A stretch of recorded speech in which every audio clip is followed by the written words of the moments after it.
Welcome back, guys, to another video. Please subscribe to our YouTube channel so you don't miss any videos. And for people really into the Krays, join our private Facebook group, Krays Crime Lords of London, where you will find stuff probably unavailable anywhere else. We're an established group with a large membership, and best of all, we're friendly. The link is in the YouTube description section.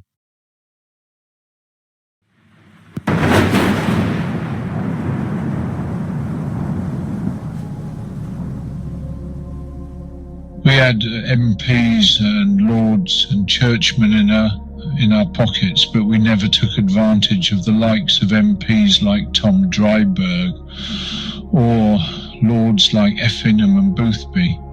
We could have done, though. Harold Wilson and his government knew they had to smash us, or in the end, we would destroy them. It really was them or us, and we were beginning to cause mayhem. They tried everything. They set the fraud squad on us, Scotland Yard, even the Inland Revenue. They thought the taxman would bring us down, just like they did Al Capone in America. But even that failed. It looked like we were indestructible. In the end, the police only brought us down because of the weakness of the men around us. And because of a pack of lies, in the end we were done, because the police were more corrupt than we were.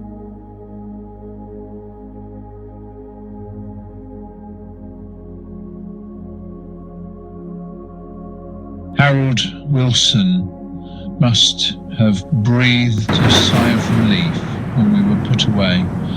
We scared him and his mates shitless. I remember going for a drink one night at Quaglino's, a club in the West End. I stood at the bar and noticed Harold Wilson was sat on the stool next to me talking to another man. Wilson looked round and saw me. He put his drink down and fucked off out. He couldn't get out quick enough. At that time, me and my brother Reg could have bought Harold Wilson and his bloody cabinet 10 times over. We had earned millions, and we gave most of it away to charity and to people who needed it. Me and Reg never worried about money. If we wanted it, we just went and got it.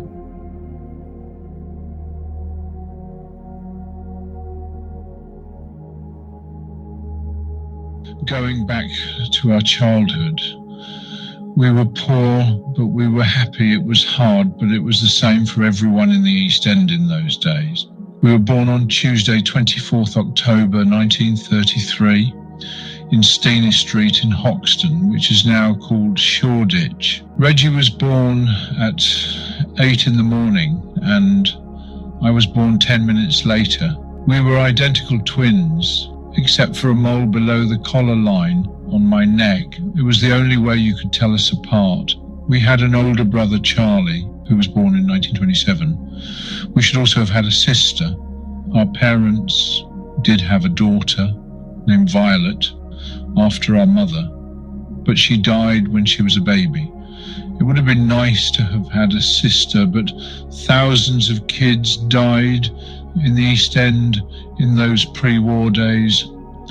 I read somewhere that out of every 1,000 kids born, more than 100 never reached their 5th birthday.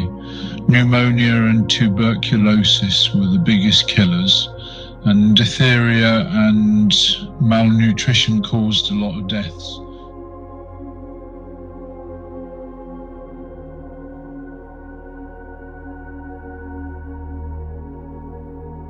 Both me and Reg caught diphtheria when we were quite young. Reggie recovered okay, but our mother was really worried about me, and she brought me home from hospital and nursed me herself. Before the war, we moved from Hoxton, 1 mile south across the Hackney Road, to 178 Valence Road in Bethnal Green. Number 178 isn't there anymore. They knocked it down for new development, but it was a little bit bigger and better than our other house. It was just part of a terrace, but we always thought it was a lucky house. I can remember it had a big coal fire in the kitchen, which we used to sit in front of while our mother did the ironing. I can remember the big viaducts covered in soot, which stood above all the houses. I can remember the trains, which used to go along the lines at the end of our backyard, on their way in and out of Liverpool Street Station. And I can also remember lying in bed early in the mornings in the back bedroom. Me and Reg used to share, listening to our mum singing in the backyard as she hung out the washing.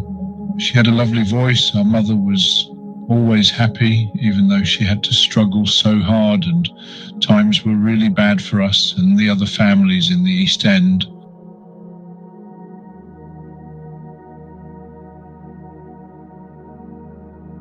Our father was called Charles, though everyone knew him as Charlie. He made his living as what they called a pesterer. He would go around the better areas buying bits of gold and silver and sometimes clothing, which he would then resell for profit. He was very good at it. Our parents weren't what you'd call religious, but they did encourage me and Reg to pray. We would pray for the sick and the suffering and the weak people all over the world, and for our family and friends.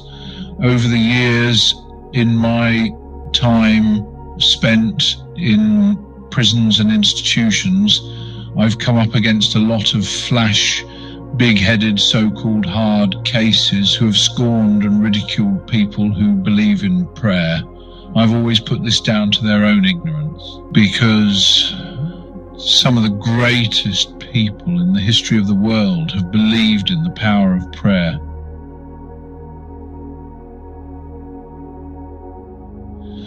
People like Winston Churchill, Lawrence of Arabia, Gordon of Khartoum, Admiral Nelson and John Brown, who helped free the slaves, and great men I have known personally have believed in the power of God, including two heavyweights, boxing champions of the world, Joe Louis and Muhammad Ali. And many leading men in the mafia have also been great believers. I know this because they have told me. Our parents also encouraged us to be kind to animals. We kept chickens in the backyard, and just after we started school, we had a little mongrel dog, which used to come and meet us from school. About the same time, me and Reg went to the cinema to see a film called Lassie the Sheepdog. We liked it so much that when we came home, we put olive oil on our mongrel's coat and brushed him till he shone. We changed his name to Lassie, I've always loved all animals, and I get furious at the stories I've heard saying that I am cruel to them. I would not like anyone to believe I would ever hurt or mistreat an animal.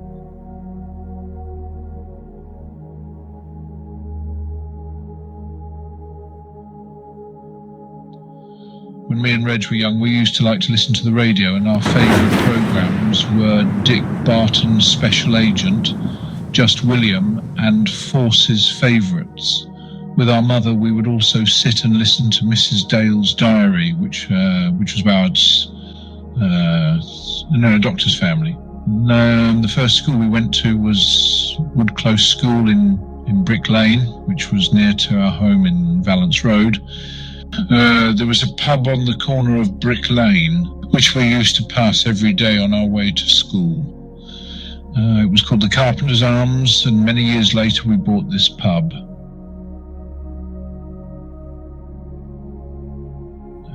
We were happy at school, and also at Daniel Street School, where we went to later. We weren't brilliant, but we weren't dunces either. We were both good at sport and fighting. There were quite a few scraps, and the kids in our street used to have brick battles against gangs of kids from other streets, and it was a tough area. And they used to say that if you came from the East End, you finished up either a villain, a thief, or a fighter. Most people finished up one of those three things. Me and Reg had a pact. We decided we were going to be fighters. to try and make our names in the boxing ring, but if it didn't work out, we had made up our minds to be villains. There were some good fighters in our family. Our grandfather on our mother's side was called John Lee. He was also known as the Southpaw Cannonball because he could punch so hard, especially with his left hand. He lived over a cafe he owned on the other side of Valence Road. Even when he was an old man, he used to enjoy punching an old mattress slung over a clothesline in the backyard. When we were small, he used to put me and Reg on his knee and tell us stories about the East End and its great fighting men. Our heroes were always fighters. The greatest of them all was Ted Kid Lewis, who was champion of the world at 3 different weights. He grew up near our home in Valence Road, but even though he was a big name, he never forgot his roots and his old friends.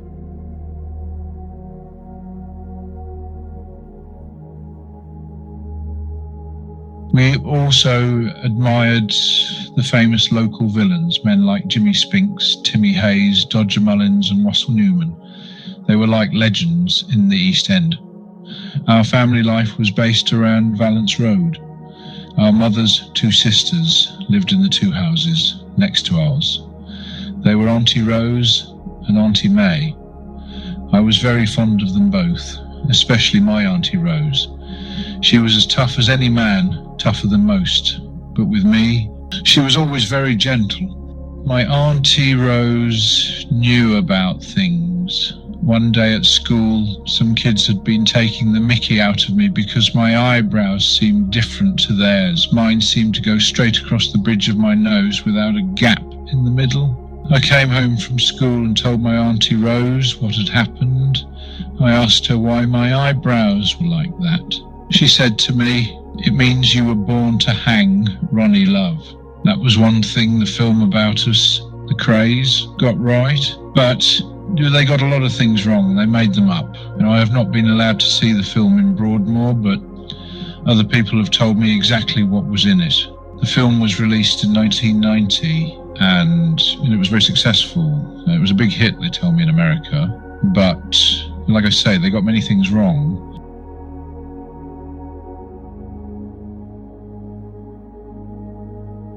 There is a scene with me and Reg talking to my Auntie Rose about a dream we have had, about a bird with no wings which flies up into the sun. This never happened. In another scene, a teacher asks me to give him a wonderful word and I say to him, "Crocodile." This also never happened. Neither did we ever shoot up a pub with machine guns. These things did not happen, but because it is in a film, some people believe it. What they never touched on in the film was the event which changed all our lives. The Second World War. For a start, our father wasn't around. He was called up and ordered to report to the Tower of London, but our father wasn't having any of that. So he went on the trot, and he was on the run from the army for the next 12 years. It's a funny thing, but when he and all the absconders got their amnesty from the Queen, me and Reg were on the run from the army ourselves.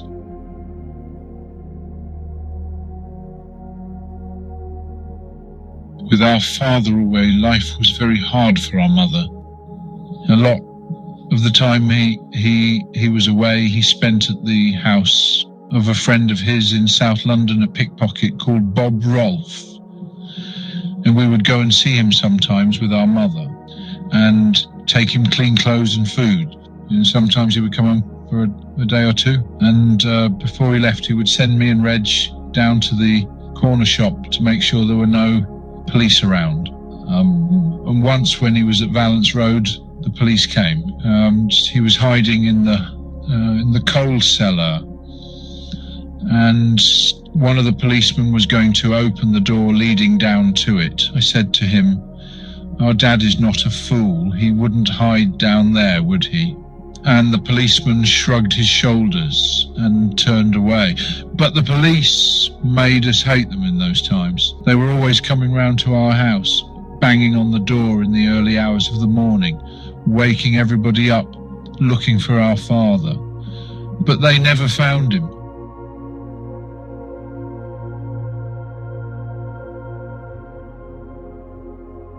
I hated the police, and I hated Hitler and the Germans. They destroyed 10,000 houses in Bethnal Green alone, and they killed and injured hundreds of innocent people. Once a bomb fell underneath the railway arch, halfway down Valence Road, and as it exploded, it demolished a block of flats. Our own house shook and things went flying. Me and Reg were thrown out of our beds. A lot of people were killed and some were trapped underneath the rubble. I can remember the firemen and the rescuers tearing at the bricks and mortar with their bare hands trying to get people out. The war was exciting for me. I can remember the glare of the big searchlights looking for German bombers, for dogfights in the sky, the explosions, the fires. Our mother used to tell us to pray for the war to end. I was praying for Hitler to get smashed by a bus, but our mother told me it was wrong to pray for things like that, even though Hitler was a bad man. When the air raid siren went off, our mother would grab me and Reg and our brother Charlie and take us to the air raid shelter under the viaduct. It was nice in there with fires going and everyone was friendly. Our grandfather John Lee used to put on a show on a little wooden stage. He would lick a white hot poker and balance on a pile of bottles, which he placed on top of one another to form a sort of glass wall. And there was dancing and music and singing, and every time a train passed over the top of the viaduct, the whole place would shake and fill with black smoke.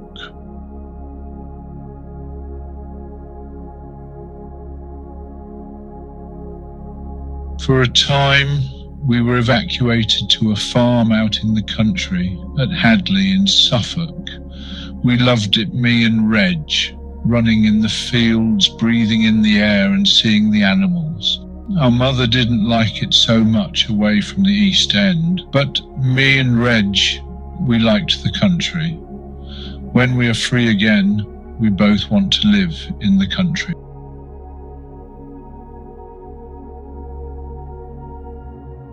In the 60s, we bought a nice house at Bilderston, which is a village only about 4 miles from Hadley. We gave the house to our mother, but she had to sell it when we were put away and the money started to run out. It was a pity because it is worth a lot of money today. Funny enough, someone sent my wife an estate agent's particulars recently, advertising a house they were selling at Bilderston. There was a photograph of the house on the front. Yes, it was the Brooks, the house that me and Reg used to own. This is how they described it.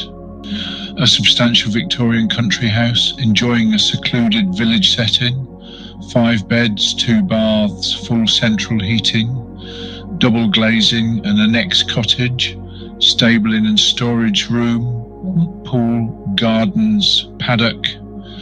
Offers invited in the region of £295,000 freehold.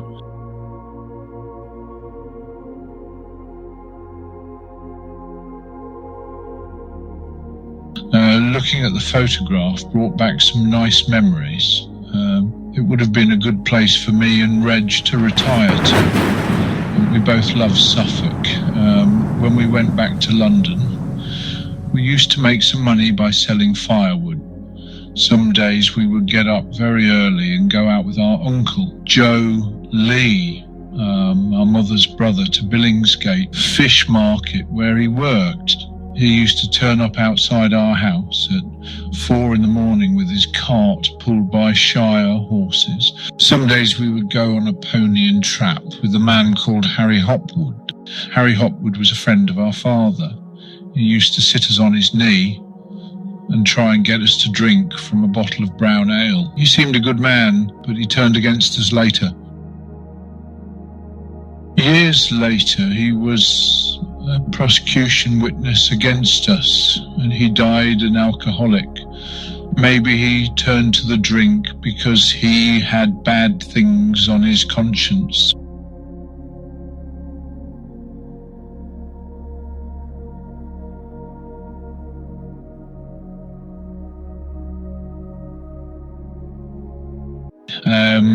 When we were 12, the war ended. We started back at school at Daniel Street, and to earn a bit of money, we used to help our grandfather, Jimmy Kray, on his old clothes stall in Brick Lane, and we used to keep an eye on his cash box while he was selling the clothes. And when we were 12, we had our first trouble with the law, or Reg did anyway. We had been with some friends to Chingford in Essex for a picnic. On the way back on the train, Reg fired a few shots from his slug gun out of the window. A slug gun is similar to an air pistol. He wasn't trying to hit anybody, but the guard stopped the train and locked Reg in his cabin. When we got back to London, the transport police were waiting. They made something out of nothing and even took Reg to court. They treated him like a hardened criminal. He got off with a warning after Reverend Father Hetherington spoke up for him. Reverend Hetherington was a man we had respect for. He ran a youth club in the Bethnal Green Road, which we joined. He was a tall and powerful man, and he knew how to deal with East End kids. He even had us running errands for him. Sometimes we went to his church, and I remember he had such a clear and powerful voice. He was a good friend to us over many years, and he spoke as a character witness for us more than once. He also presided at our mother's funeral.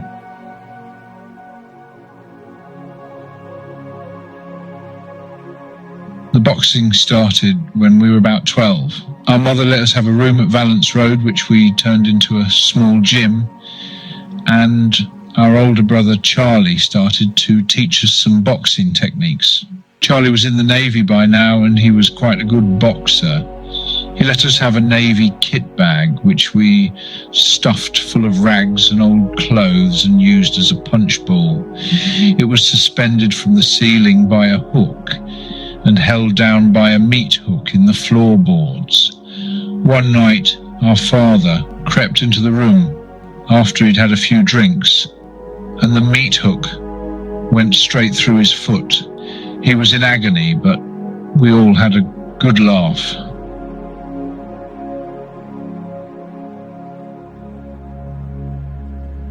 A lot of the local kids used our homemade gym, including a kid called Kenny Lynch, who later made his name as a singer and entertainer, and the Gill brothers, the Nicholson brothers, and Charlie Page, who all became pro fighters.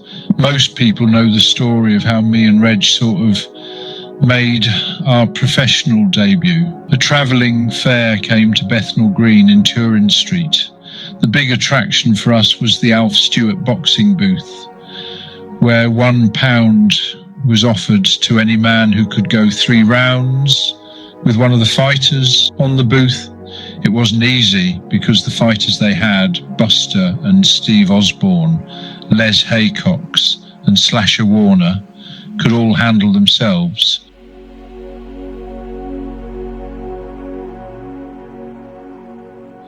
On the opening night, there weren't many takers, so Alf Stewart said he would pay any spectators who would get in the ring and fight each other.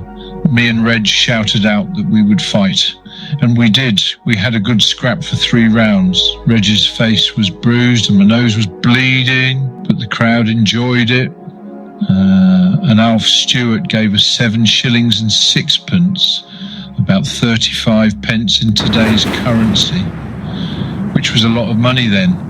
That was something else the film got wrong. In the film, they tell me our grandfather, John Lee, is seen in the ring in the boxing booth, and he's getting a pasting, which is why me and Reg wanted to fight. And that never happened. Our grandfather didn't fight at the boxing booth. But another fighter, Charlie Sims, saw us and he thought we had some talent. He persuaded us to join the Robert Browning Boxing Club. and he became our trainer.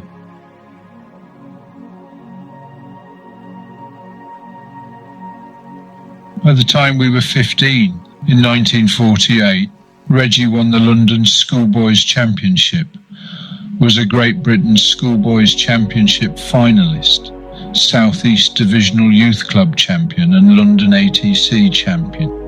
I won the Hackney Schoolboys Championship, a London Junior Championship and a London ATC title. We even got in the newspapers. One paper said the Kray twins could go on to become as famous as another pair of sporting twins, the cricketers Alec and Eric Bedser. It was at this time when we were 15 that I was in a film. I was in the famous Repton Boxing Club one night when another man who was there, a film director, said he needed extras for a film he was making at Ealing Studios. The film was called The Magic Box, starring Robert Donat, and me and a friend called Sean Venables were in it. So was the great boxer Jack Kid Berg, but I never spoke to him then. Many years later, he became a friend of ours and used to come to our clubs. We were very sad when he died in 1991. The Magic Box was shown by BBC Television in 1991, and a friend of mine saw it and recognised me, even though I was only on the screen for a few seconds. My friend took a photo of me in the film as he watched it on his TV set. I was pleased he still recognised me after all these years.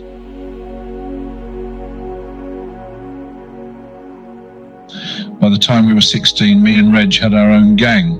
Most kids in the area belonged to gangs because it was such a tough area. We also carried weapons when we went to dances and so on, because if other gangs knew you were tooled up, you were less likely to get bother. I was given a gun at about this time, but I never used it. We used to keep our weapons hidden under the floorboards at Valence Road, and if we got wind that the police were coming to the house, we would move them to friends' houses. We got into a bit of bother after a fight outside a dance hall in Mare Street in Hackney. We were charged with grievous bodily harm against three men, Dennis Seigenberg, Walter Birch and Roy Harvey. Years later, in Parkhurst Prison, Reg met up with Seigenberg again. By then he'd changed his name to Dennis Stafford and he'd been convicted of murder.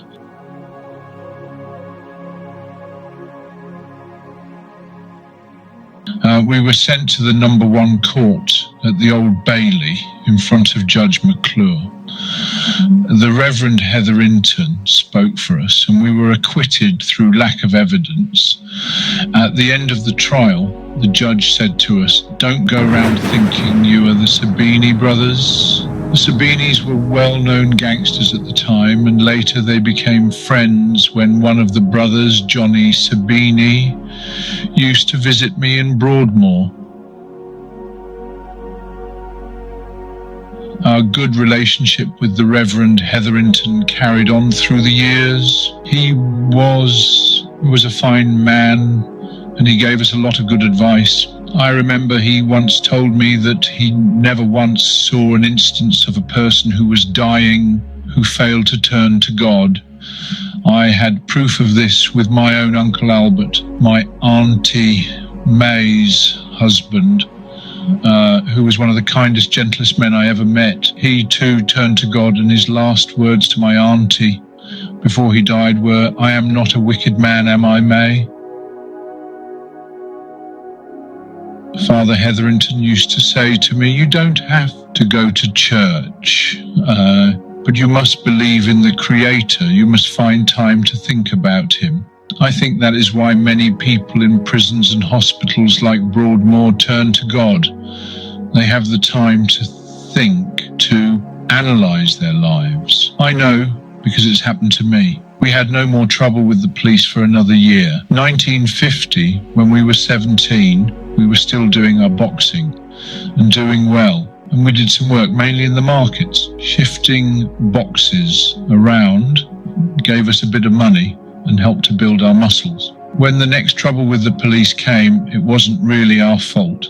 I was standing with Reg and some friends outside a cafe in the Bethnal Green Road. A policeman told us to move along. Then he gave me a shove in the back. I hit him and we ran off. But the police came looking for us when they tried to arrest me. Reg became involved as well. We both got charged with assault. We were lucky. The Reverend Hetherington spoke up for us again, and we got probation.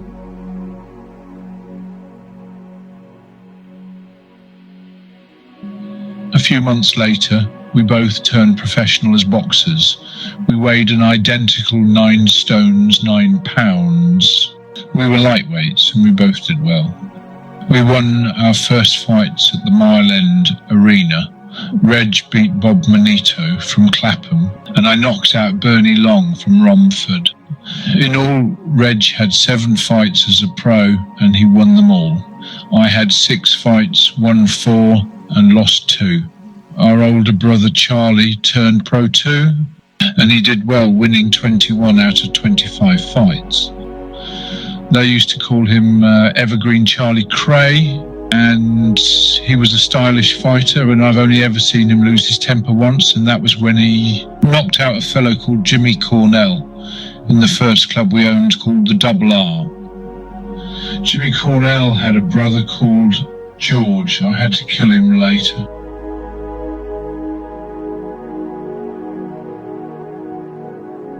I think we could have gone all the way as boxers, but then they called us up for the army. We were ordered to report to the Tower of London to join the Royal Fusiliers. We didn't want to go in the army, but we hoped they would let us be physical training instructors.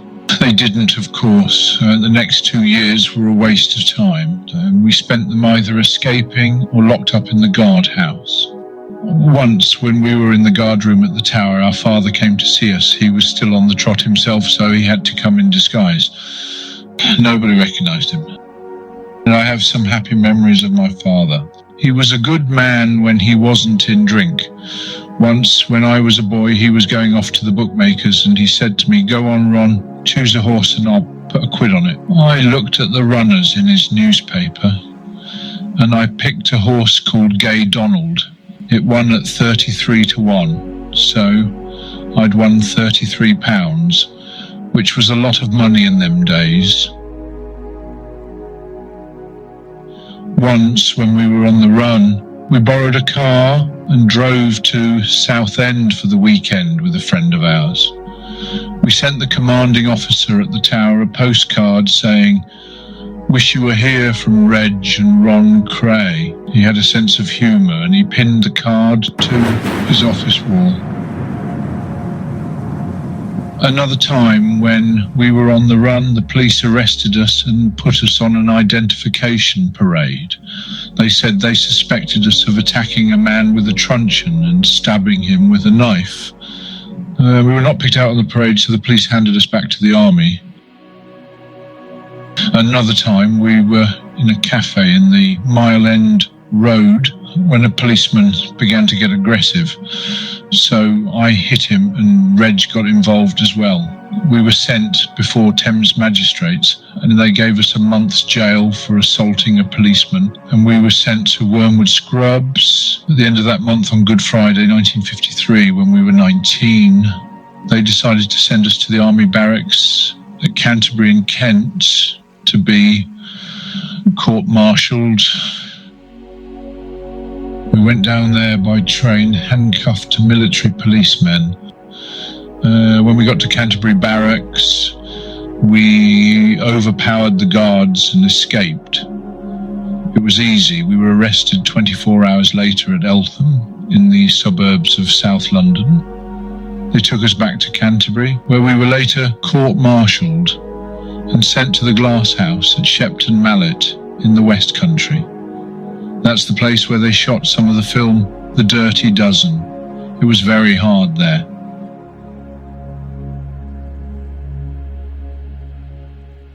Among the people we met was Charlie Richardson, who later ran his own gang with his brother in South London. We gave as good as we got at Shepton Mallet. Once we smashed the guardhouse up, then we set fire to it. Finally, when we were 20, they let us out of the army. So we had no money and no jobs.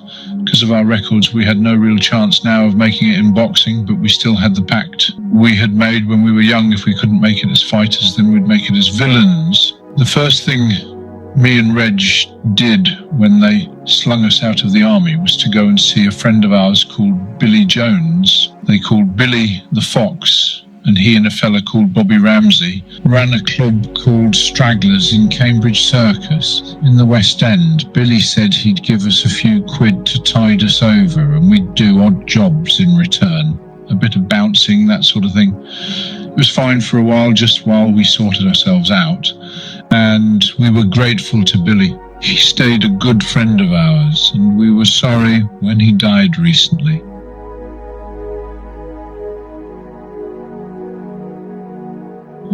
But me and Reg wanted to better ourselves. We were only a couple of working class lads from the East End. We'd both been in bits of bother with the law, and we'd both been booted out of the army. I suppose you could call us undesirables. You could say we were going nowhere fast, but still we fancied ourselves. We were young, we were fit, and if we weren't exactly well educated, we were very streetwise. The turning point for us came when we heard about a billiard hall in the Mile End Road. It was known as a real trouble spot.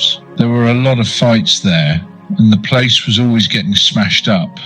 We heard the lease was up for grabs, so we went and saw the man who owned it, Mr. Martin.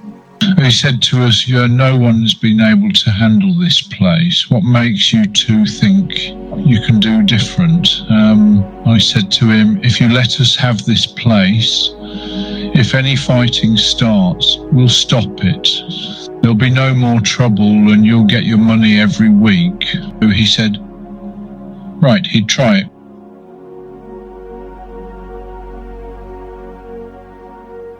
We were as good as our word. We smashed a few heads together and the fighting stopped, and Mr. Martin got his rent. We called it the Regal and turned it into a really nice place with 14 snooker tables and a bar. John Pearson, who wrote the first book about us, said the Regal was a rundown snooker hall with 2 tables. It wasn't. That was one of a lot of things about us he and other people got wrong. People have said that me and Reg were behind most of the trouble at the Regal, that we started a lot of the bother ourselves just so that we could get our hands on the lease.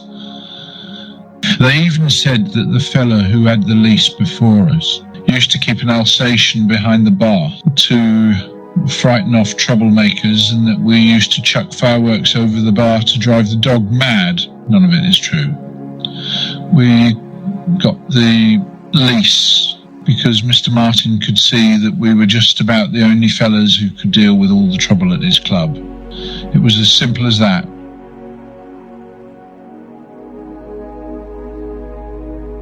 It wasn't easy, and it was at the Regal we came face to face with the protection racket for the first time.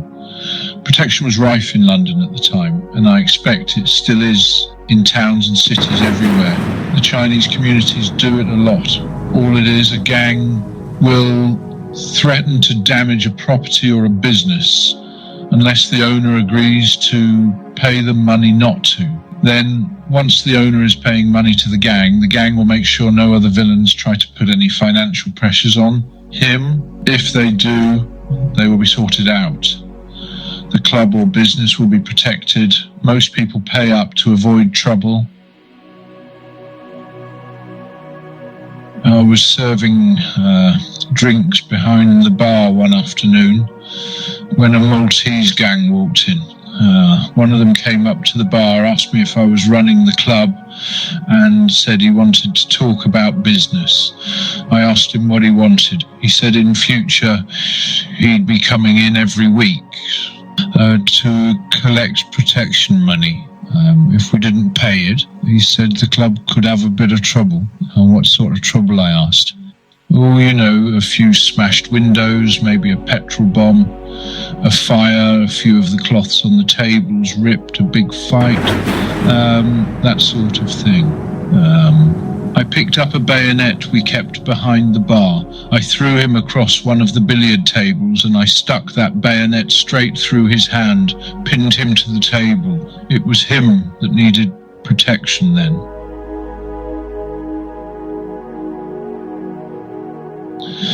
There was now a right skirmish going on in the club, so I grabbed a Japanese sword we kept hung on the wall, took it down and chased the rest of the Maltese bastards out of the club. They all jumped into a Ford car, but they couldn't get it started, so I started to smash it up with the sword.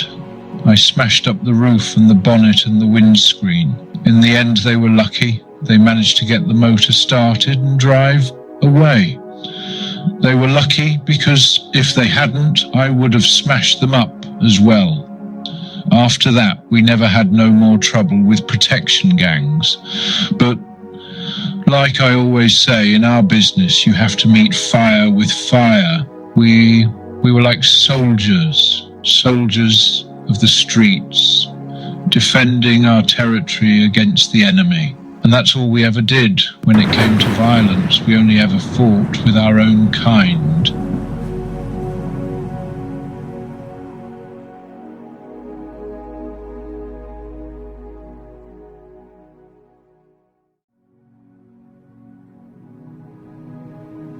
We'd taken over the Regal Billiard Hall, and we worked hard and we did well. It was about this time we started to go to a restaurant called the Vienna Rooms, just off the Edgware Road. A lot of well-known villains used to go there. It was a real meeting place for the top men. It was there we met two of the biggest men in the underworld, Jack Spot and Billy Hill. Both of them were powerful men.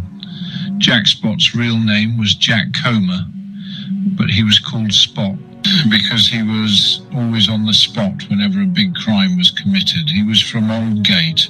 Billy Hill was from Camden Town, and he was the man, as far as me and Reg were concerned, tough, smart, and violent if necessary, but with a great brain. He was a true professional. Both he and Spot were smart dressers, and that also impressed me. Jack Spot hired us to do a bit of work for him, keeping an eye on his bookmakers' pitches at racecourses just in case other gangs tried to move in on them, or in case anyone tried to pinch the money. And there wasn't a lot of trouble, as it turned out, though me and Reg always had plenty of weapons in our car just in case. We enjoyed the days at the races, but we packed it in the end, because we had too many other things starting to go for us.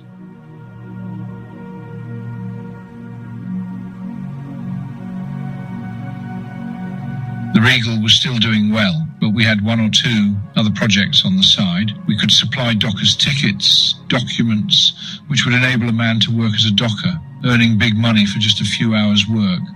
We used to sell these tickets for varying amounts, depending on what we thought a man could afford to pay. We had a nice little thing going with a doctor in the East End who would sign documents which got young lads out of doing a national service which everyone hated. Lads and their parents used to pay us well for this service. And we were also involved in a little business bringing watches through London docks unofficially. At that stage, we were just two sharp fellas trying to get a bit of cash together so that we could buy one or two clubs and be legitimate. See, I think me and Reg would have been good businessmen. We both had brains in our heads and we were both hard workers. We probably wouldn't have been completely straight, but I don't think we were destined to be criminals. It wasn't really in the family or anything like that. It just sort of happened.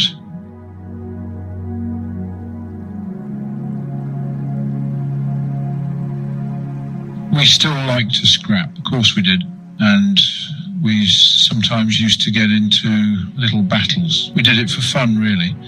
Reggie once worked out he'd broken 11 men's jaws in fights. See, me and Reg have always admired fighters in the ring and out. We like men who are game. When we were younger, we used to admire men like Billy Bly and Tommy Smithson. Billy was from Clerkenwell, only a little fella, but he was as game as anything. He died in Wandsworth from a burst ulcer. Tommy Smithson was a well-known villain, a hard man who was shot to death by a Maltese gang. I would say he was game.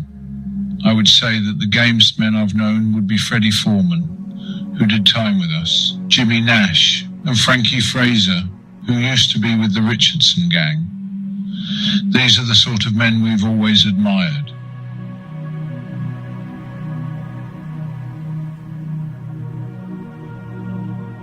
And me and Reg didn't really have any bother with the police till we were 23. That was in 1957. Two friends of ours who ran a club had been having trouble with an Irish gang, and they weren't sure how to deal with it. The ringleader, I was told, was a fella called Terry Martin. So I thought I would go and sort him out. I was told that Terry Martin was drinking in a pub called the Britannia in Stepney. I went round there and I found Martin playing cards with some other men in the saloon bar. I asked him to come outside and we had a fight in the street. I hurt him quite badly because I thought he deserved it. Martin was taken to hospital and the matter should have ended there. But instead, when he was interviewed by the police in his hospital bed, Martin did the unforgivable thing. He broke the East End Code of Conduct and he grassed on me. The police obviously were out to get me because they gave Martin protection, and he later gave evidence against me at the Old Bailey. Mind you, he had to get out of London quickly as soon as the trial was over, and he never came back. He would have been in real trouble if he had. I got sent down for 3 years on a charge of GBH. I remember the judge, Sir Gerald Dodson, who was the Recorder of London, saying to me in court, "It would seem there has existed for some time a state of gang warfare, dangerous to all concerned." It wasn't really gang warfare at all. Or if it was nothing like what it was going to be when me and Reg really got going. But for the time being, I was out of the game and I was quite pissed off about it.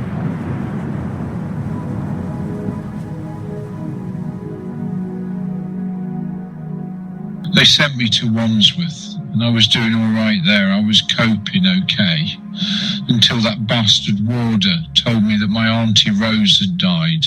I went into a state of real depression. I couldn't seem to get out of it. Wandsworth is a depressing place anyway, but I was really bad. So they sent me to Camp Hill, a soft prison on the Isle of Wight, because I suppose they thought I might be happier there, but I wasn't. It just felt a long way from London and Reg and the family. I got very withdrawn and disorientated, and I had a mental breakdown. I didn't know how ill I was, nor did they. They didn't know how to deal with it. They transferred me to the psychiatric wing at Winchester Prison, but I just went out of control. I just wanted to smash everything and everybody. I couldn't seem to get my mind sorted.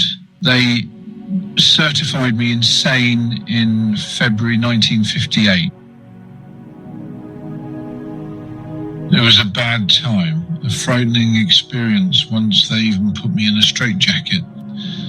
No one could control me. I couldn't even control myself. They gave me drugs, but they seemed to make it worse. And they didn't know what to do with me at Winchester, so they moved me to Longgrove Mental Hospital. When I was there, I started to feel a bit better, but I was surrounded by other people who were really ill in their heads, really sick. I felt sorry for them, but I knew that I would not get better in a place like that. I knew I had to get out. Some people have said that I deliberately faked my mental illness just so I would get sent to Long Grove. It wasn't true, but I knew the doctors at Long Grove might not set me free for a long time. They could have kept me there as long as they liked. I could have stayed there a lot longer than the 3 years I was sent down for. Reg looked into it for me, and he found out that if I managed to get out and stay out for more than 14 days, then the doctors would have to re-examine me to see if I was fit enough to be released at the proper time. That was the law, so we worked out a good scam to get me out. Reg and 3 other friends came to visit me. They were brought into the locked ward, which I shared with several other patients. Reg was wearing a similar navy blue suit to the one I was wearing, and a similar grey check shirt, blue tie and black shoes. At the end of visiting time, it was me who walked out of the hospital with our 3 friends, and Reggie, who was sat in the ward reading a newspaper. Of course, they didn't realise that until I was well clear and Reggie demanded to be let out, there was a bit of argy-bargy with the police, who had no choice but to let him go with a few threats about prosecuting him. Like I said, I only needed to be out for 14 days, but I liked it better outside, so I stayed out for 145 days.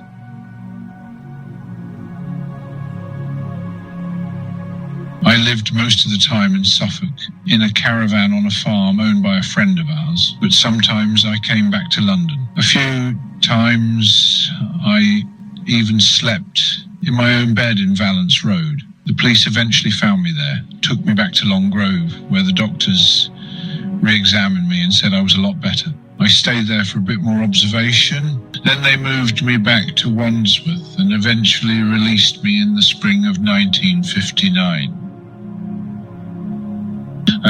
They said I should have some more treatment as an outpatient at a mental hospital in London. But I only went a few times because I didn't think it was doing me any good. And I was feeling a lot better. I still had bad times, but not so many. While I'd been away, Reg had been busy. He'd found some premises in the Bow Road, which he turned into our club, the Double R. It was a drinking and gambling club, and it was very successful. On the night it opened, he sent me a telegram at Wandsworth. With some help from our brother Charlie, he'd also bought a couple of spiels, illegal drinking clubs, small, not very attractive places, but they made good money from people who wanted to drink out of hours.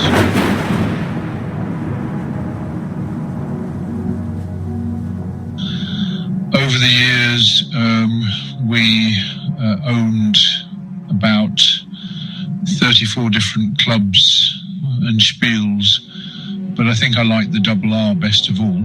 I liked it partly because it was our first club, and partly because downstairs it had a fully equipped gym where we used to meet a lot of our friends from the boxing world.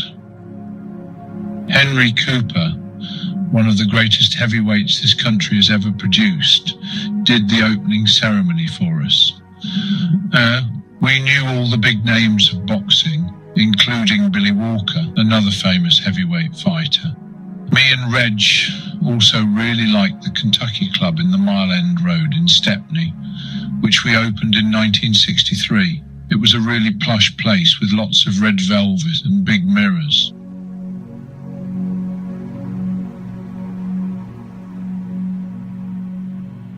In the swinging 60s, the Kentucky was one of the in places to be. By the early 60s, me and Reg had collected a gang. We didn't set out to do it, it just happened.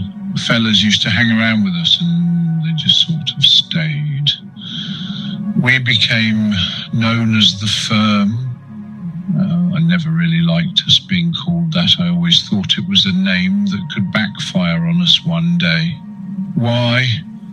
Well, the Firm implies that something is well organised. I mean, the police never like to think criminals are well organised. It's better to try and keep a low profile.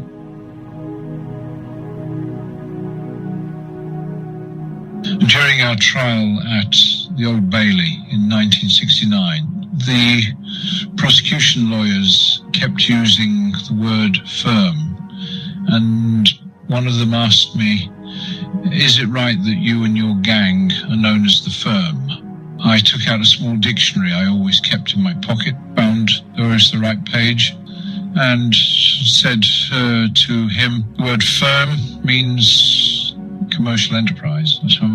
Well, I'm out of work and I haven't got a factory or any other commercial enterprise, so it looks like you're wrong. But we'd put together a strong gang of men. Me and Reg were the leaders, and under us we had men like Ian Barry, Pat Connolly, Tommy the Bear Brown, Big Albert Donahue, Sammy Liederman, Cornelius Whitehead, Ronnie Bender, Tony and Chrissy Lambriano, Scotch Jack Dixon, Ronnie Hart, and many more. Some did a lot of work for us, some did little. Some were important, some weren't. Nearly all of them, with the exception of Ian Barry, let us down in the end, grassed on us and told lies about us, just to save their own skins.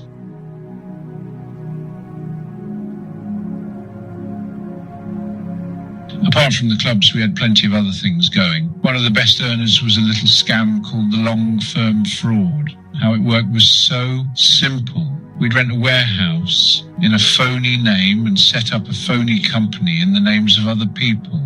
We'd begin to order stuff from major suppliers, televisions, washing machines, furniture, that sort of thing. We would only order small amounts and make sure they were paid promptly. This would go on for some months until we got the confidence of the suppliers. Then we'd order enough stuff to fill the warehouse. And then wallop, we'd sell off the lot quickly and fairly cheaply and disappear. It never failed. Instant cash and no trouble.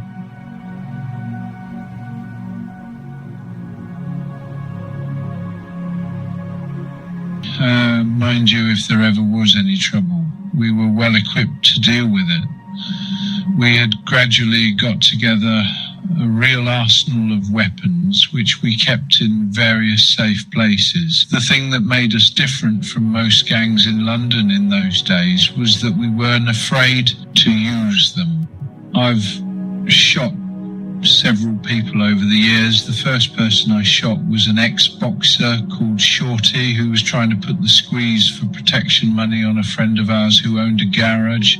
Shorty didn't know this fellow was a friend of ours, of course. When Shorty went to the garage to collect his money, he found me there waiting for him. He started to get lippy, made a couple of threats, so I shot him in the leg with an automatic Luger. The police arrested me and put me on an identification parade, but Shorty wasn't stupid and he didn't pick me out.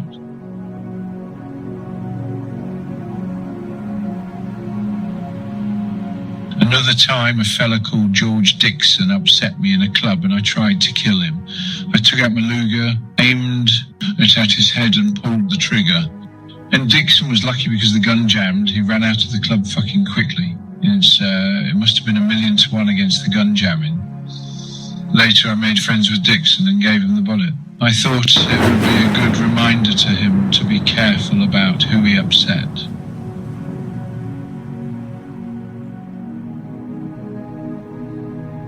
Another time, I was having a drink at the Central Club in Clerkenwell with an Italian fella by the name of Battles.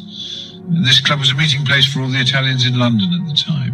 While I was there, I got into an argument with a fella by the name of Billy Alco. I took my gun out of my pocket and took a shot at Alco.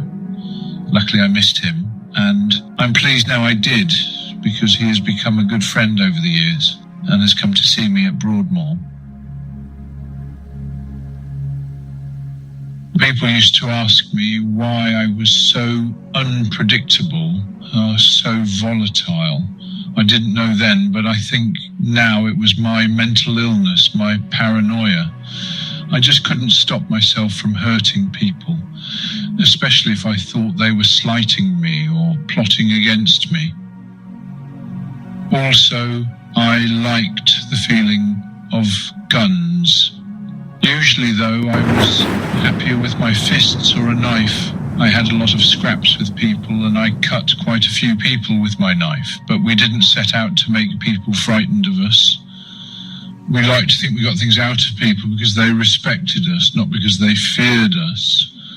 Another thing they always say about the Krays is that we ran all the big protection rackets in London. That's not true. We were never involved in protection as such. People are always saying we used to send our men round to clubs and restaurants and shops and threaten to smash them up unless they gave us money. But we never did that. We didn't have to do that because people used to come to us and ask us to look after their places to keep other gangs away, or small-time villains acting on their own. But we were never involved in protection. We never used to go to them and say to them, if you don't give us this money, we'll smash your place up. I deny that strongly. We had a reputation in the East End and the West End for looking after places. There were some who said we collected protection money, but that is wrong. It's all lies. If people want to call it protection, they can, but it wasn't protection as we saw it.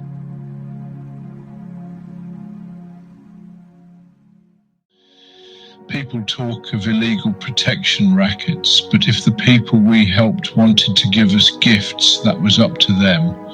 Usually it was cigarettes or cases of drink, but we never forced them. We didn't have to. We had so much money coming in, we gave it all away. Money, jewellery, watches, rings, cufflinks, nights out on the town, cars, everything. We gave a lot of money to charity and to boys' clubs, and of course we blew a lot of it on ourselves. Even the police were always trying to pin protection on us. And shortly after I got out of prison in 1959, the police stitched Reggie up on a money with menaces charge. A Polish fellow called Murray Podlow, who ran a shop in the Finchley Road, said Reg had threatened to cut him unless he gave him £100. 100 quid? For fuck's sake. At that time, we were paying the doormen on our clubs more than that. We were giving away more than that in tips. Why would Reg have risked his freedom for such a small amount of money? It was a frame-up. Reg got 18 months, even though Podlow later retracted his evidence. Reg was still convicted and sent to Wandsworth.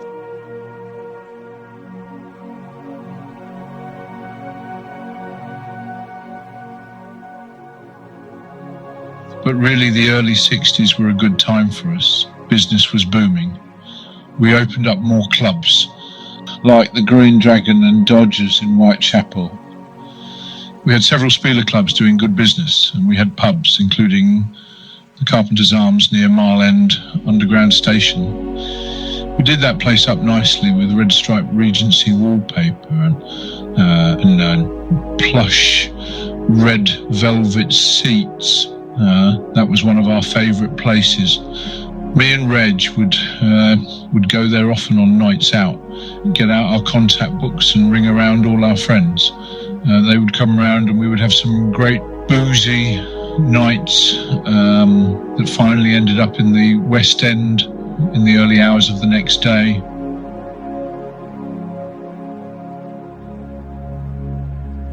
Me and Reg were big drinkers. We could drink spirits till the cows came home, but we could take it well. We didn't get really drunk very often. We turned the Carpenters into a sort of private club for us and our friends. Not everything we touched worked out, though. We lost Packet investing in a development project in a place called Enugu in Nigeria after Ernest Shinwell, the son of the Labour MP Manny Shinwell, had talked us into joining a consortium he had formed. It looked like a good thing at the time, but it taught us a lesson: never get involved in things you can't control personally. It was like a seaside development, the sort of thing you get in Spain and places like that. You know, apartments, shops, offices. that sort of thing for the wealthy Africans and maybe Europeans to go to. We put a lot of money into the thing up front because it seemed okay, but the money disappeared and we never got it back, and the project just disappeared. You know, it is difficult doing business with people like that. I went over to Nigeria to have a look. It wasn't much of a place, but the people were very friendly. The fella showing me around asked me if there was anything I especially wanted to see. Well, I said I would like to see their jail. It was terrible. It made Parkhurst look like a holiday camp. I couldn't wait to get out of the place.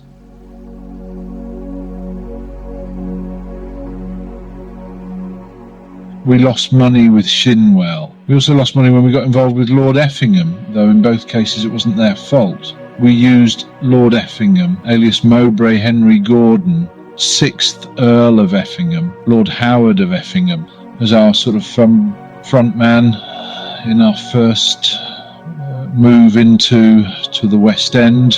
It was a gambling club called Esmeralda's Barn, a very upmarket place in Wilton Place in Knightsbridge. We used a lot of our own money in that venture. None of it was Effie's, as we used to call him. He didn't have a lot of cash. In fact, we were better off than he was. And when he became an earl after his father died, Effie was well quoted as saying, "All I inherited was my title and my coronation robes." We paid him well to act as the club's greeter, just to be seen around the place. We thought he would appeal to the sort of people who would use the club. I liked Effie, and we treated him with respect. It's not true that I used to take the piss out of him by saying things like, "Get the effing tea, Effie." Esmeralda's Barn didn't work out for us, really, because of the taxmen. They were getting upset because we weren't paying any, and they started to put a lot of pressure on us. It was them who forced us to cut our losses and get out of the West End. They were getting really heavy, and we were mindful of the fact that it was the revenue who put Al Capone out of business. It was a pity. We enjoyed watching the Hooray Henrys getting their comeuppance at the card tables and the roulette wheels. But in the end, we decided the whole deal was costing us too much and giving us too much hassle.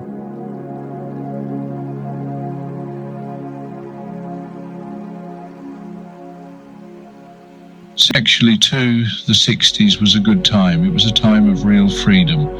I have never made any secret that I am bisexual. I like men as well as women. I don't think there is anything wrong in that. Some people have criticised me for it over the years, but the ones I have heard making comments have lived to regret it. I've even been open enough to explain my feelings on this to Seen Out, which is a magazine for gays. I first knew when I was 15 that I felt attracted to other boys. That was when I first had sex with one. I can't remember much about it now. I did tell my mum and dad, though, and they said it made no difference to them.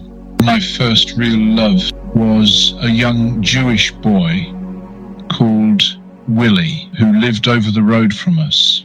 I fancied him and he knew it. He was beautiful, really handsome, but I never got in there, though I'd like to have done.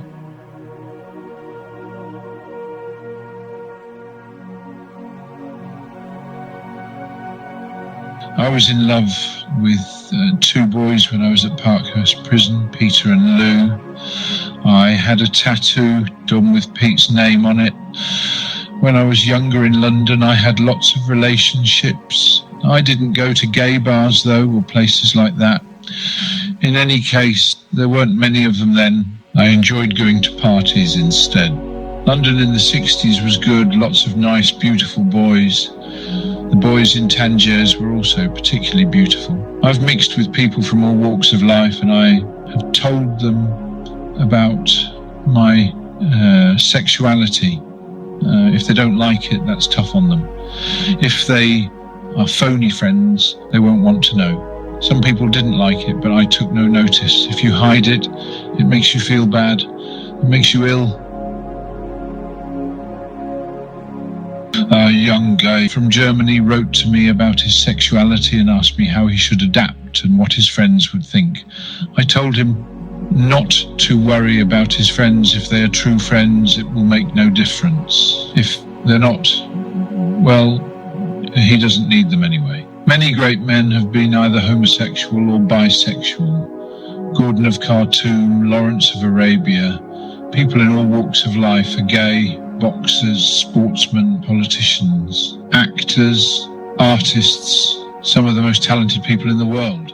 People can be more open about it now. They didn't dare so much in the 50s and 60s.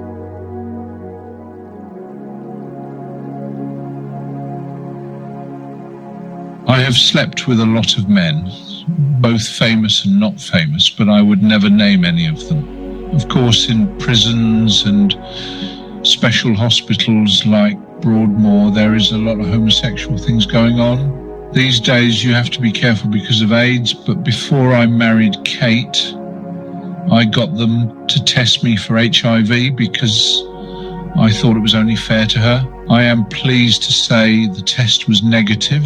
Like I said, the early to middle 60s was good for me and Reg. In 1964, we moved into 2 luxury flats at Cedra Court in Cazenove Road in Clapton.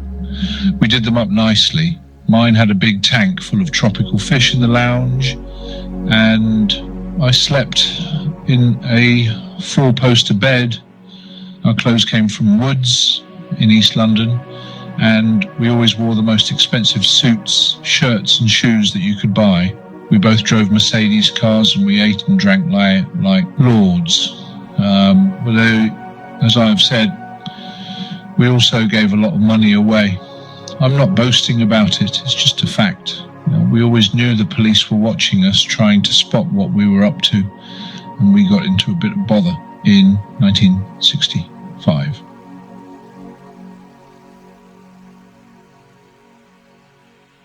The police did us for demanding money with menaces from a fella called Hugh McCowan, who was the son of a Scottish baronet.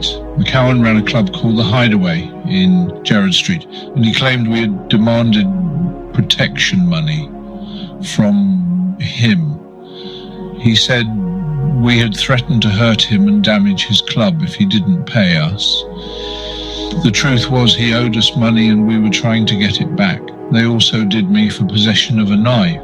They sent us to Brixton Prison to await the trial, and they kept us waiting there for weeks. It was outrageous. So Lord Boothby, a friend of ours, stood up in the House of Lords and asked Her Majesty's government whether it is their intention to keep the Kray brothers in prison for an indefinite period without trial. His remarks caused a sensation in the press, but we were very grateful to him for his help.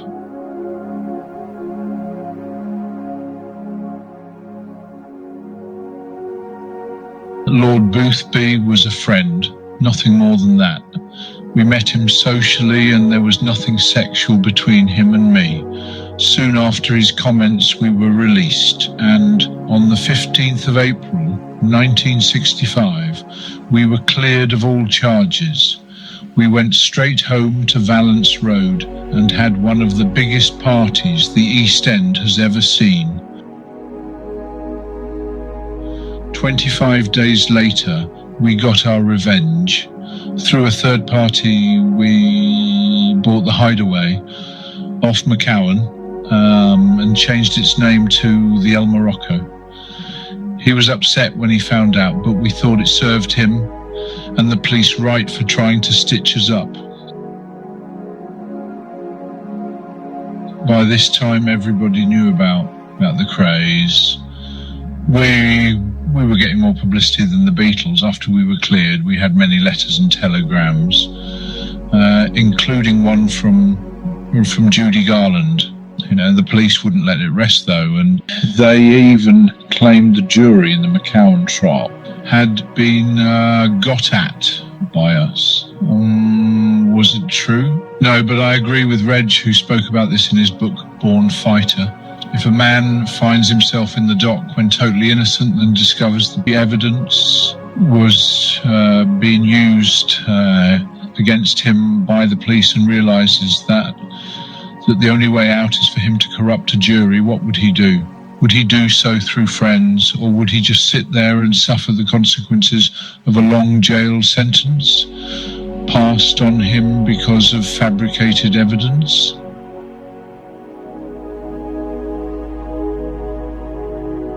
As Reg says, on more than one occasion, when we have found ourselves faced with this moral dilemma, we have acted in accordance with the will to survive, and we have corrupted some members of a particular jury. We have known this to happen in many criminal trials over the years, where friends of ours have been fitted up by the police. If you think this is bad, ask yourself what you would do if you found yourself wrongly in the dock, and if you had the means to corrupt and sway the jury and walk to freedom. As Reg says, and it is true, crooked police officers, and there are a few, namely detectives, are treacherous, and most uniformed police are all right. They are basically straight and do a difficult job for poor pay. In the 60s, of course, jury fixing was much easier. Nowadays, verdicts are decided by a majority of jurors, whereas then if one member of a jury disagreed with the others, there would have to be a retrial. So it was obviously much easier then to get at one member of the jury, or maybe two, to be on the safe side. Jury fixing, though, could be a very expensive business. It cost us a lot of money. 4 days after our acquittal on the McCowan charge, Reg got married. His bride was a beautiful 21-year-old East End girl called Frances Shea, who'd been a childhood sweetheart. They married on the 19th of April 1965 at St James the Great Church in Bethnal Green, and the service was conducted by the Reverend Albert Foster, who had been a character witness for us in the McCowan trial at the Old Bailey. I was the best man. David Bailey took the wedding photos, and many famous names in sport and show business. So were hundreds of well-wishers. It was a fantastic day. Tragically, only 2 years later, Frances was dead. She had been quite ill and suffered a nervous breakdown. Her death was a terrible blow to us all. Especially Reg, of course. It was many months before he was able to come to terms with it. He loved Frances very much. I'm going to start this part off talking about Lord Boothby. That's Lord Robert John Graham Boothby, Baron Boothby, KBE, to give him his full title. But this time, it is my side of the story. And I will talk about my meeting with the American Mafia, and also the infamous gunfight at Mr. Smith's nightclub. My friendship with Lord Boothby was making headlines again. The Sunday Mirror wrote a story about a top-level Scotland Yard investigation into the alleged homosexual relationship between a prominent peer and a leading thug in the London underworld. Boothby sued them and won £40,000. The newspaper claimed that an investigation had been ordered by the Metropolitan Police Chief Commissioner Sir Joseph Simpson. The article also spoke of parties in Mayfair attended by the peer and the thug, of visits to Brighton with other prominent public men, and of a relationship between the peer, an East End gangster, and some clergymen. There were also allegations of blackmail. There was such a stink in the press that the Home Secretary Henry Brooke made a statement about it. Eventually, IPC Limited, the owners of the Sunday Mirror, apologised to Lord Boothby and paid him damages, and their chairman, Cecil King, issued a statement in which he said, "I am satisfied that any imputation of an improper nature against Lord Boothby is completely unjustified." There was no apology or damages for me, despite all the publicity which we could have done without. The only good thing about it, as far as I was concerned, was that people now knew about my bisexuality. I didn't have to try and hide my leanings anymore, but I still say there was nothing sexual between me and Lord Boothby. Apart from anything else, he wasn't my type.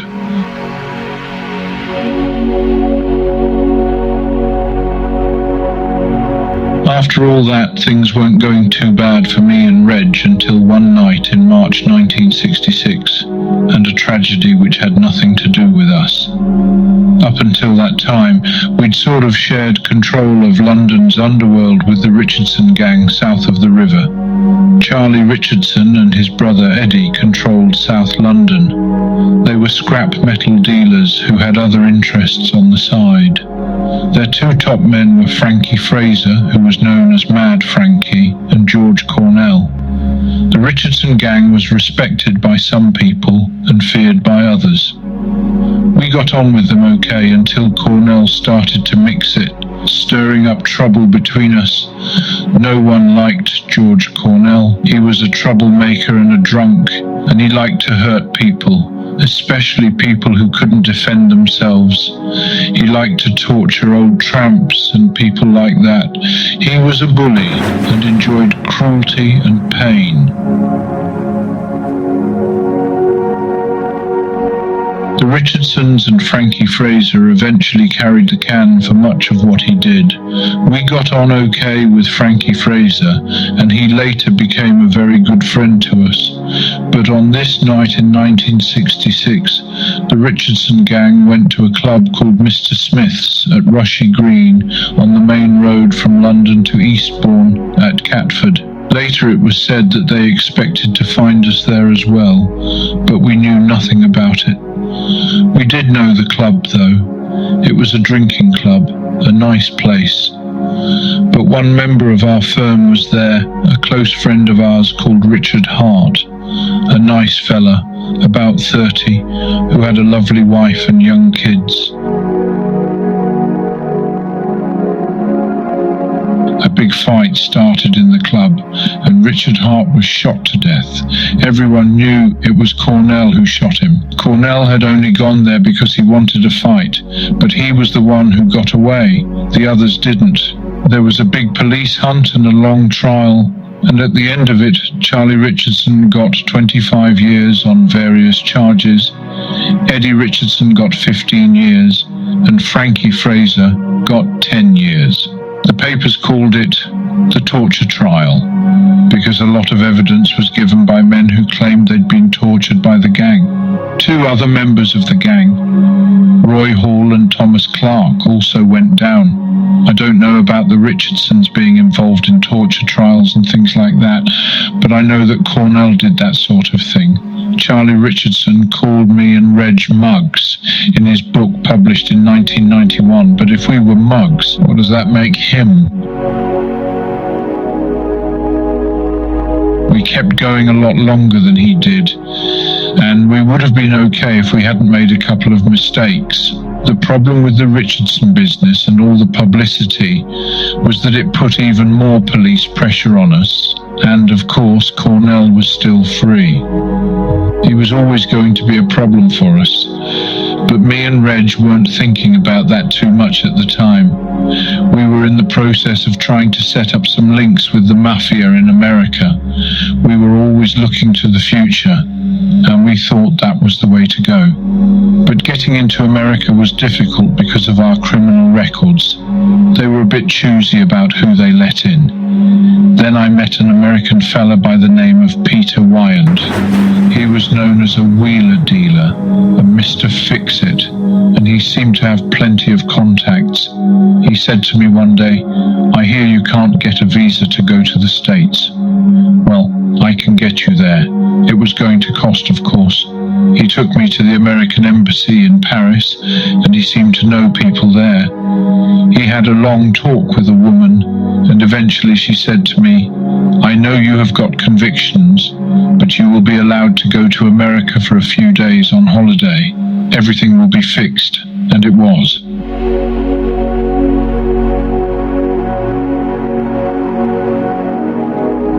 Eventually, I flew to America with a friend of mine called Dickie Morgan, but when we landed at Kennedy Airport in New York, a reception committee was waiting for us. The FBI were there, and they searched us. They found nothing, but we were then taken to the embassy in New York. After a lot of talking and questions, we were told we could stay in America for just 7 days, but we were told if we stepped out of line, we would be thrown out immediately. Wyant took us to meet Joe Kaufman, an Italian-American Jew who was to be our middleman, our contact with the mafia. Kaufman was friendly and said he would set up a meet with Frankie Leano, one of the top men with the famous New York mafia family, the Gallos. They were 3 brothers, Joe Gallo, also known as Crazy Joe, Larry and Al, who was known as Kid Blast because he would blow people away as soon as look at them. I was excited by this. Kaufman took me to a house in President Street in Brooklyn. We were told that Ileana was waiting for us in a private bar nearby.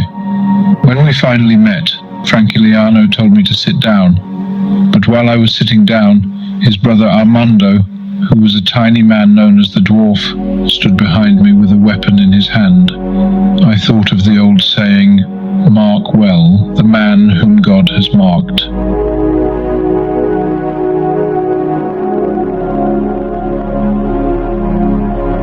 Frankie Leano asked me a lot of questions about our operation in London. Kaufman told him he could check me out with a gangster called Angelo Bruno from Philadelphia, who had been to London and knew our setup. Ileano said, "Don't worry, I will." He then left the room to go to a phone. When he came back, he said, "I've checked you out, and Bruno says you're okay." I was relieved. After that, we had some coffee and spoke about doing a deal. The Americans were mainly interested in getting involved in gambling in London and other big cities like Birmingham and Manchester. They do that sort of thing in a big way. We were happy for them to do it, provided they counted us in. Ileano arranged for us to meet again that evening. He said he would show me around New York and I would meet some important people. That night, he took us to a club called the Mousetrap. Later, in another club, he gave me a note from Al Gallo. He said he was sorry he couldn't meet me in person, but I was hot. He said the FBI had a tail on me and were watching where I went and who I met. He also said he thought we could do business. I was pleased because I thought I had made a good contact. Frankie Leano then said to me, "Come on now, relax. Enjoy your time in the Big Apple." And that's what I did. I saw it all, the Bowery, Chinatown and Little Italy. The only place I didn't go was Harlem, because Martin Luther King had just been assassinated, and it was considered too dangerous for a white man to go there. I was pleased as well to meet some of my boxing heroes. I met Lee Omer, who had fought Britain's Tony Woodcock, Tony Zale, a former world middleweight champion, and the great Rocky Graziano, another former world middleweight champion. Graziano was a big hero of mine.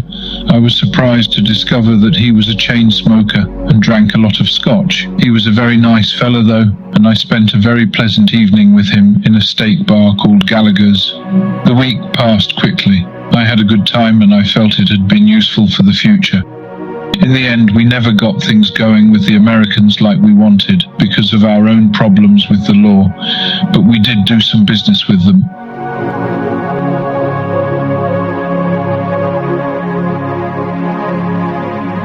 It was a pity. It would have made us very powerful. But I did make some good contacts and some good friends, like Frank and Armando Ileano. I later gave Frank a diamond ring worth £1,000. Another good contact I made was a Sicilian American called Eddie Pucci, who was a close friend of Frank Sinatra. Later I used to meet with Pucci at the Hilton Hotel in London, and when we were talking in his room, he always played the radio really loud in case the room was bugged. Once he told me he liked old English bull terriers, so I sent him one to America. Eddie was our contact with a Chicago gangster called Sam Giancano. Both of them were later gunned to death. Another good friend was Joe Picano, claimed by the American press to be the top mafia boss, who died from a massive stroke. He became one of my best friends, and he sent me a gold cat's eye ring with 2 big diamonds in it. I treasure this ring. I once made up a poem about Joe Picano. I called it my best friend Joe. I returned to England quite happy and pleased.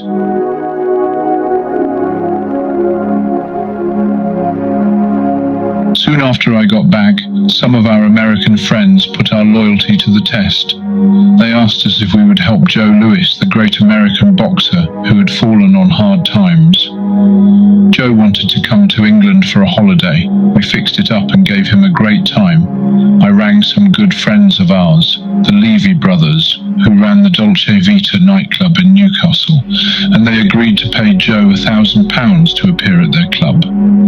I met Joe at Gatwick Airport and, with a friend called Mickey Morris, drove him up to Newcastle. While we were there, me and Mickey and a good friend called Sammy Lederman went with Joe on board an American aircraft carrier which was in the port. The Yank sailors were as excited as we were to meet him. I liked Joe Louis, and me and Reg have warm feelings for the Levy brothers, who later sent someone down with £5,000 to help with the costs of our court case. They were good friends at a time when good friends were hard to find. By 1967, things were still going fine, though we knew about Scotland Yard's interest in us, and in particular a detective called Leonard Nipper Reid. Our business interests were still doing okay, but we never learned one good lesson from the Americans, and that was this. In America, a mafia boss doesn't kill his enemies himself, he gets someone else to do it. Me and Reg always did our own dirty business, and that was why, less than 2 years later, we were both locked away. The impossible had happened, the Krays had been got by the police, and all because we killed two men, Jack McVitie and George Cornell. And because we didn't realise how corrupt the legal system could be, and because we didn't realise we were surrounded by many traitors. Sir Joseph Simpson, the Home Office pathologist, said that McVitie and Cornell were such bad men that they wouldn't be missed. Maybe, but they've still cost us half of our lives.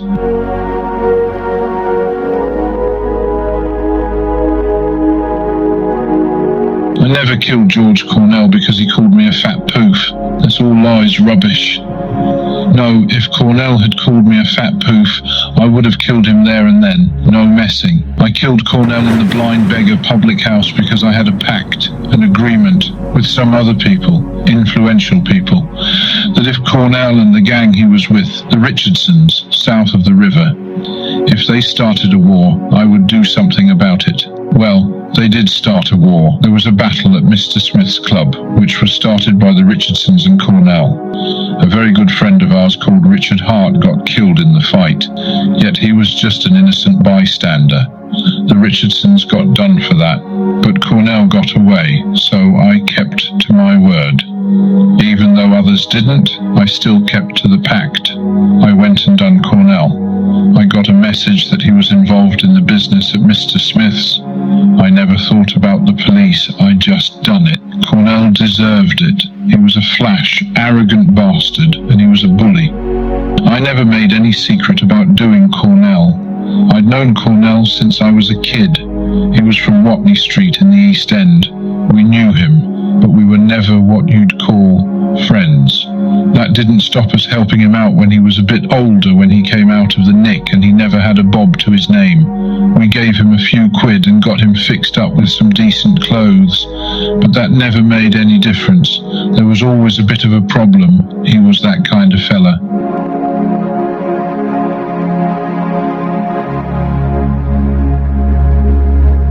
Eventually, he moved south of the river and joined up with the Richardsons. He was always a vicious bastard, but I was never frightened of him or his older brother Jimmy, who had a badly scarred face after he got slashed. Cornell was under 6 feet tall, but he was a powerful fellow with a big, thick neck. When we had our problem, he was only in his mid-30s, but he looked a lot older. He had a sort of curled lip which always made it look like he was sneering at you. He liked violence. Like I said, he used to take old tramps down to a cellar and torture them. I don't know about the Richardsons torturing people. I don't know about that, but I know that Cornell did. He enjoyed it. He once got 3 years for slashing a woman's face. He was a lippy bastard. When me and Reg were in Brixton on a menaces charge, he told a friend of ours, "The king is dead." This was a deliberate insult to me. It was Cornell saying he hoped they would put me inside. It was not a good thing to say. It was out of order.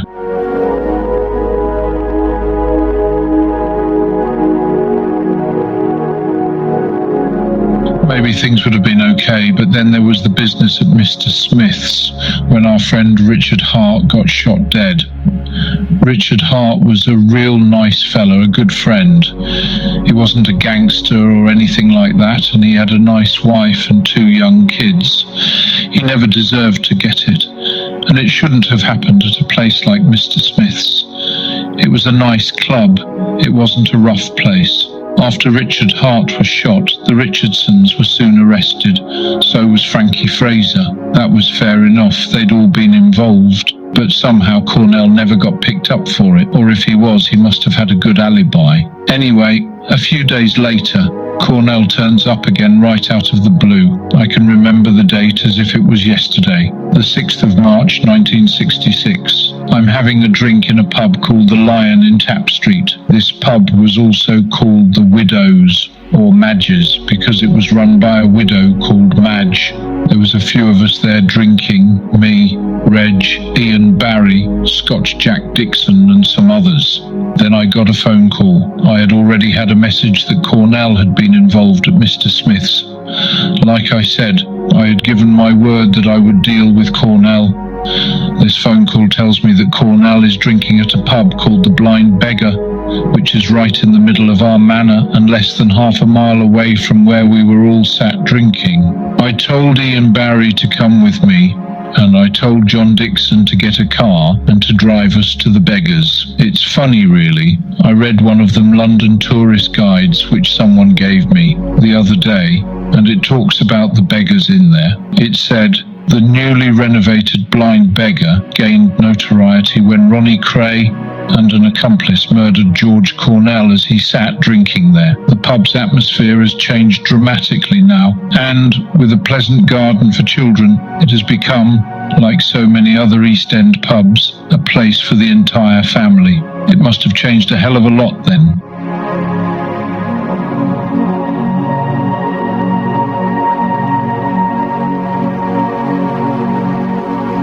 In 1966, it was nothing like that. It was a depressing place. It had a flat front and 2 long bars which curved in a short of U shape and joined up the back in the rear snug. That's all there was to it. The public bar on the right, the saloon bar on the left, and the snug at the end.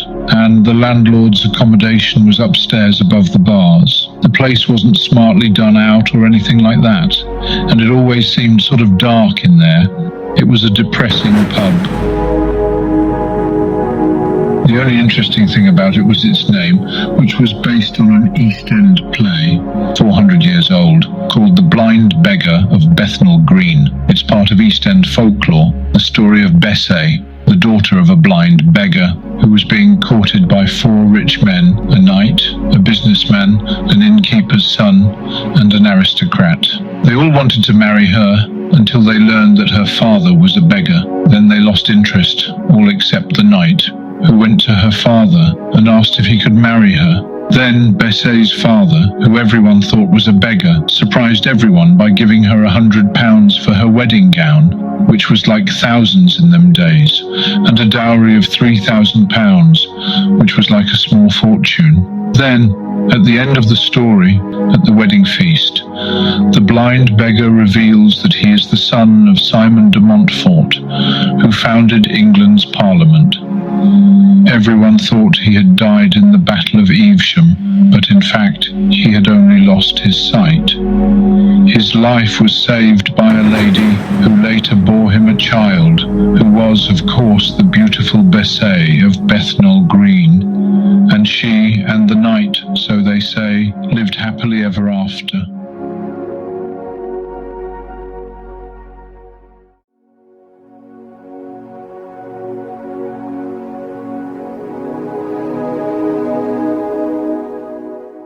I had always intended to kill George Cornell. I had to. It was as simple as that. Dixon drove me and Ian Barry to the Beggars in one of the firm's cars, a Ford Cortina. When we arrived, I told him to wait outside while me and Ian Barry went inside to see if Cornell was there. We went into the saloon bar and he was there all right, talking to two other fellas. He was sat on a stool, drinking a glass of light ale. There was a record on the jukebox, which was very popular at the time, called The Sun Ain't Gonna Shine Anymore, by an American singing duo called the Walker Brothers. As we walked in, Cornell looked up and said, in that sneering way he had, "Well, look who's here." I took a 9mm Mauser pistol out of my pocket and Ian Barry took out a .32 revolver. I was quite calm. Cornell was still sneering. I shot him. The bullet went into his forehead, just above his right eye. It went straight through his head. He fell off his stool. He just fell forward, and I knew he was dead. I see blood come on his forehead, and he just fell forward. I knew he was dead, and I was pleased.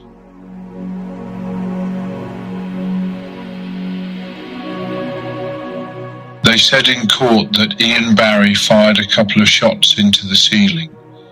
I don't know about that, I can't remember. I do remember that the needle on the jukebox got stuck on the record and it kept on repeating the words, "The sun ain't gonna shine anymore, anymore, anymore."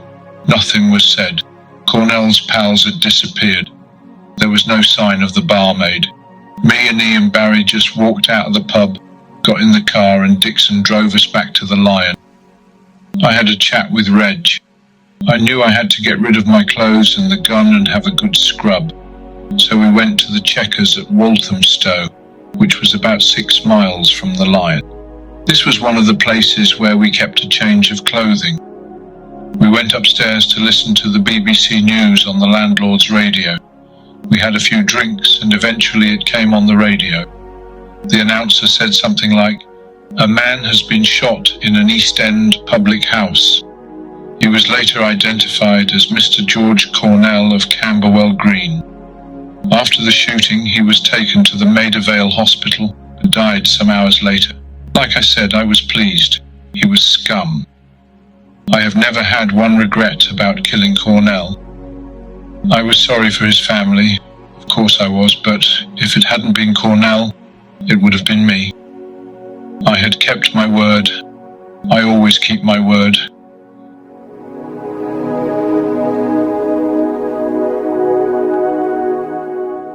I knew there had been witnesses in the Beggars, but someone had a word with the people who had been there, including the barmaid and an old fellow who'd been in the public bar. See, if we'd really been the bad bastards some people have said we are, then we'd have made sure that barmaid kept her mouth permanently shut.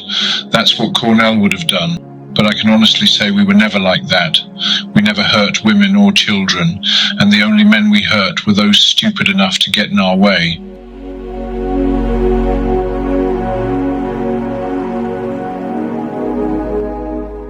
A few days after I killed Cornell, we were at a party at a flat in Lee Bridge Road in Leighton when the police came barging in and arrested us. We'd been expecting them, of course. In fact, we were surprised it had taken them so long. Chief Inspector Tommy Butler, the head of Scotland Yard's flying squad, was in charge of them. Butler was the man who later tracked down the great train robbers. Me and Reg was put in an identity parade and we saw the blonde barmaid from the Beggars walking towards us.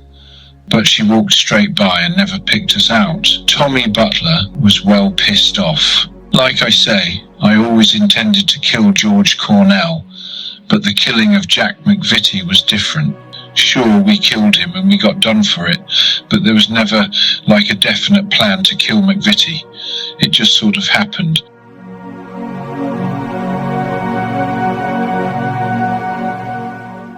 Reggie should never have been done for the murder of McVitie.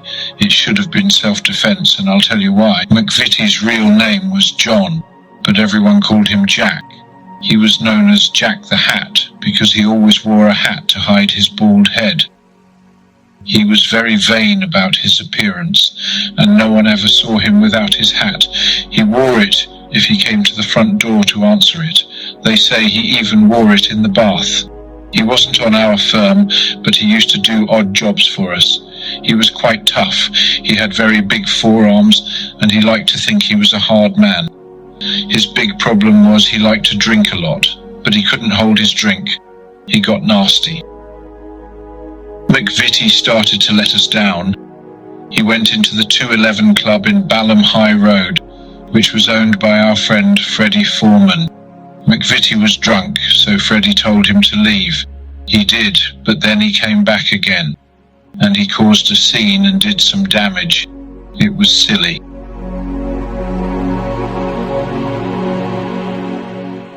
He upset another friend of ours, Ron Olives, in a club called the Log Cabin in Wardour Street, which the boxer Billy Walker had an interest in with his brother George. Then he misbehaved himself in our club, the Regency. He took a gun out and fired a couple of shots at a fella called Tommy Flanagan. Thank Christ he missed. Then he cut a fella with a knife in the basement, walked upstairs and wiped off the blood on his knife on the dress of a woman who was having a drink at the bar. We weren't looking for trouble with McVitie, but he never listened when you gave him advice. He did us out of some money, and then he went down the Regency Club and threatened John Barry with a gun.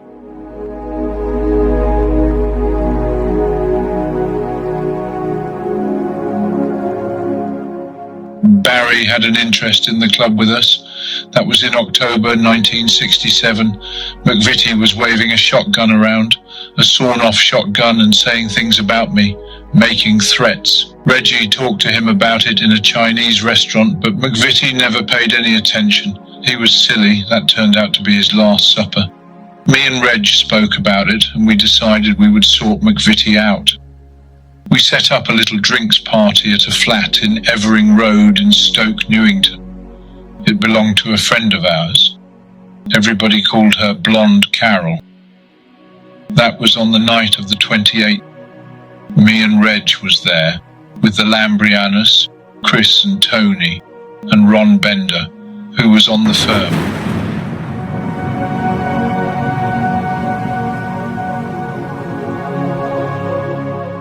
There was a couple of other fellas there, young friends of mine. We'd had a few drinks, gin and tonic, and we got a call telling us that McVitie had turned up again at the Regency. I told Tony Lambriano to go and fetch him. Tell him there was a party on, there was some drinks and some women. We knew Jack would come. I knew Reggie had a gun with him, but you had to have a weapon with you if you were going to get involved with someone like McVitie. Everyone knew that McVitie was going to get a beating. Reggie wasn't the only one who was tooled up. Anyway, eventually, Tony Lambriano turns up with McVitie, but there was two other men as well, friends of McVitie. They were two brothers, Ray and Alan Mills. Ronnie Hart, our cousin, had come as well. McVitie was surprised to see us, and we told him to sit in a chair. We told the Mills brothers to bugger off and forget what they had seen.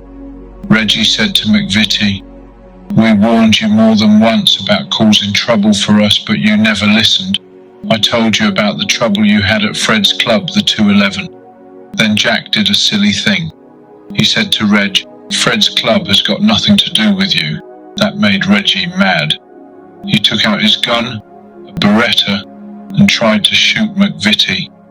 He pulled the trigger, there was a click, but the gun never fired. It was jammed.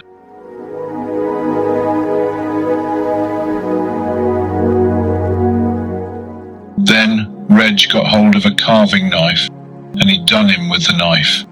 Reggie did him 3 times with the knife, twice in his body and once in his face.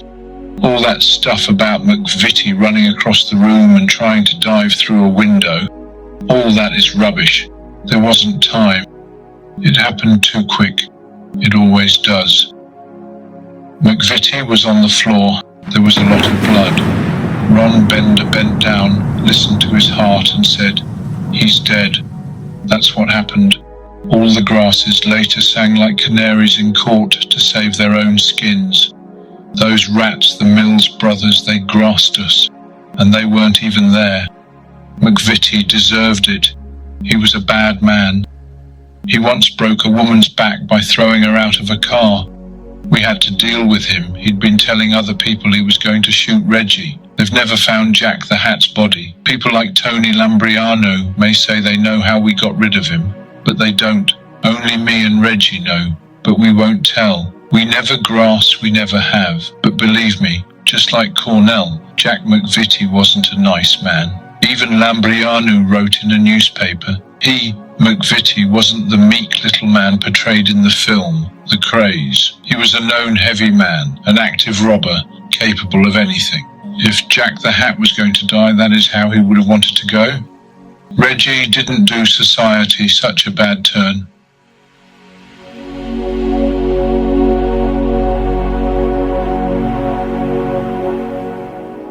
We only handed out punishment when it was deserved. One fella called me a fat slob, so I had to do him.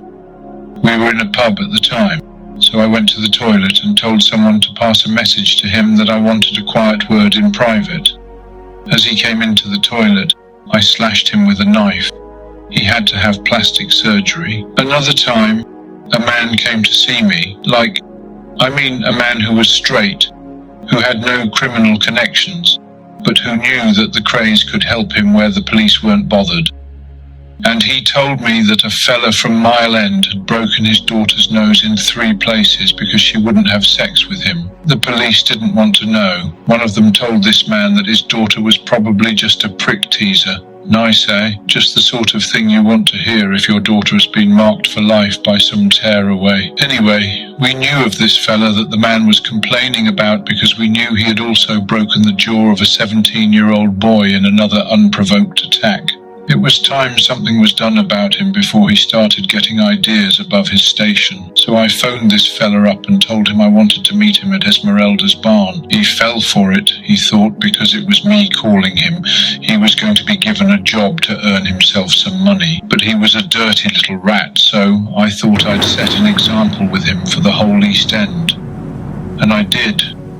I taught him the lesson he would never forget with the hot poker.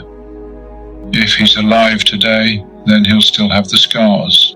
We've both been violent in our time, me and Reg, but neither of us ever actually enjoyed the violence. It's just like soldiers in the war, the SAS and all that. They're not violent people in themselves really, but it's a job and they have to do it. We were the same. In the film The Krays, they said we could get anything by fear, but we never said that. On the front cover of the video of the film, it says, "If people are afraid of you, you can do anything. Remember that."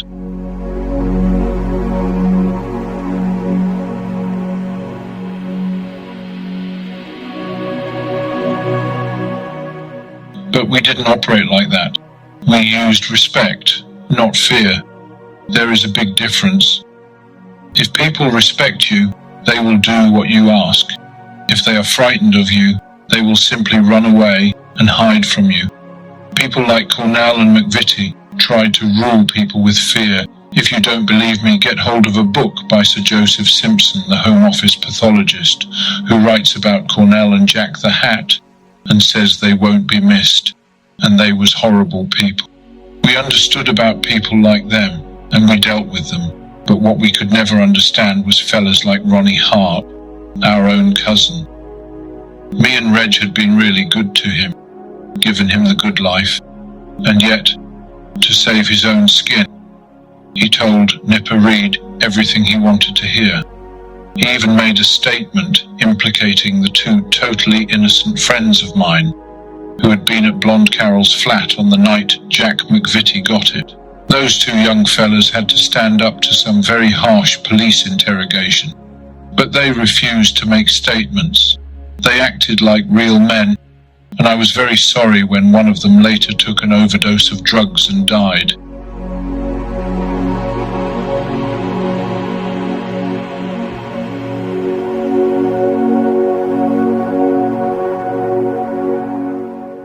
I still feel Ronnie Hart acted very badly. I hope his family and friends realise what a little rat he is. John Dixon was another. Dixon used to drive Reggie around. We gave him a job on the firm when he came down from Scotland. He was skint till we gave him a chance. But he's another one who was willing to drop us in the shit just so's he would come up smelling of roses. And the snivelling little bastard has even cashed in and wrote a book about us. He says in his book that after the disappearance of the mad axeman Frank Mitchell, he stayed with me at my flat in Cedra Court. He wrote I eventually dozed off. I was awakened by the smell of gas. The gas fire in my room had been left with the gas switch open. I got up and turned it off. I didn't sleep after that. My mind was working overtime. Did Ronnie come in and turn it on, or did I accidentally turn it on? I never found the answer to that one. But if I had really wanted to kill him, I would have done so straight out, and they would never have found his body in a million years.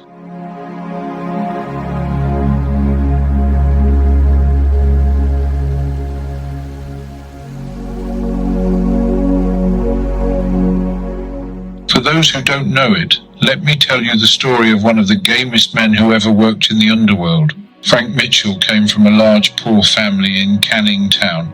He was a simple man, but a good man, and he was the biggest, strongest man I ever saw in my life. Right from an early age, he was in and out of prisons and mental hospitals, and they all tried and failed to break him.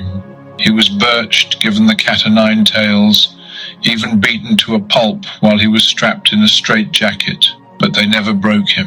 He escaped from Rampton and he escaped from Broadmoor by using the springs of his bed and turning them into a sort of key. When he was out, he got into the house of a couple living nearby, and he nearly frightened them to death by making them sit and have a cup of tea and watch the television with him. The problem was he had an axe balanced on his knee at the time. That was how he got the name, the Mad Axeman. But he wasn't mad, Frank wasn't, and he wouldn't have hurt that couple. He only hurt people who got in his way, especially screws in prison.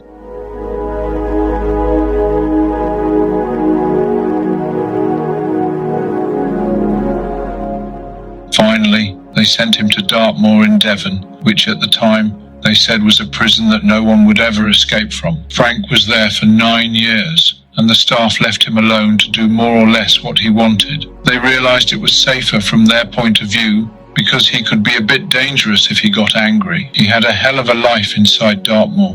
When it all came out in court later, no one could believe it. Even the judge said, "It all sounds like cloud cuckoo land to me." Frank and his best friend in Dartmoor, another convict called Frank Benson, would wander in and out of the prison more or less as they wanted. They used to go riding on ponies across the moor. Sometimes they would ride motorbikes they kept hidden near the prison, and sometimes they would go drinking in pubs on the moor. Frank even used to have sex with a local woman in a barn. As long as the two Franks were back inside their cells by lights out, none of the screws seemed to worry.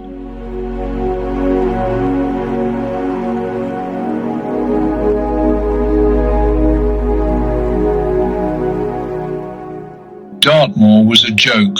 Once my brother Reg disguised himself, used a false name, and went to visit Frank at the prison with the former boxer, Ted Kid Lewis, to show some boxing films, while Ted talked about his career to the cons. Reg even had dinner with the governor after the event. Eventually, Frank got fed up with Dartmoor and upset because the authorities wouldn't review his case. He asked us to get him away from the prison, so we did. On the 12th of December 1966, we had him picked up by a car near the prison. He calmly walked away from a small work party on the moors. Mitchell asked the sole guard for permission to feed some nearby Dartmoor ponies. His request was granted. He walked over to a quiet road where a getaway car containing Albert Donahue, Teddy Smith and Billy Exley was waiting for him, and they drove to London, where we had a flat all ready for him in Barking Road in East Ham, owned by a friend of ours called Lenny Dunn. It was over 5 hours before Mitchell was reported missing.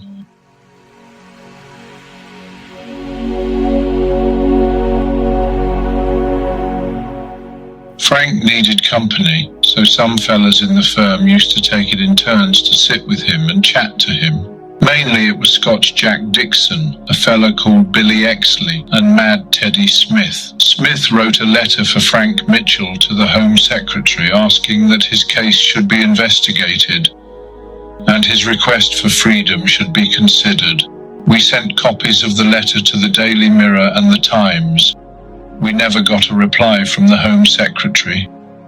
Frank started to get restless and we didn't know what to do with him. We couldn't really pack him off back to Dartmoor, could we?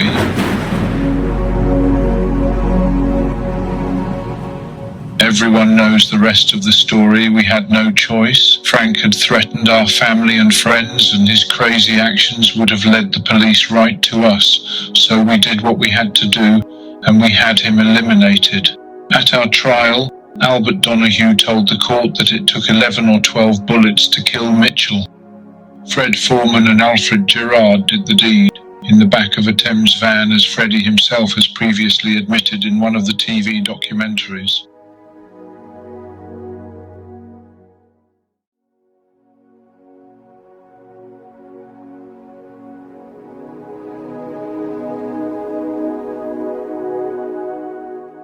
The beginning of the end for me and Reg probably started at Christmas 1967. We had a good Christmas, but we didn't realise that Nipper Reed had been to see Billy Exley. Reed was a superintendent working from the murder squad at the yard. We knew about him, but we never thought he was anything special. We still don't. Exley, the man he saw, was an ex-boxer who did odd jobs for us. He wasn't an important member of the firm, but he knew bits and pieces. We know now that he and Reed met at Exley's little flat in Woodseer Street in the East End, although Exley wouldn't come clean till later. In his book, Reed said, "Once Billy Exley began to talk to me, so many pieces of the jigsaw began to fall into place, and I learned that Jack the Hat McVitie and Billy Exley were sent to shoot Payne."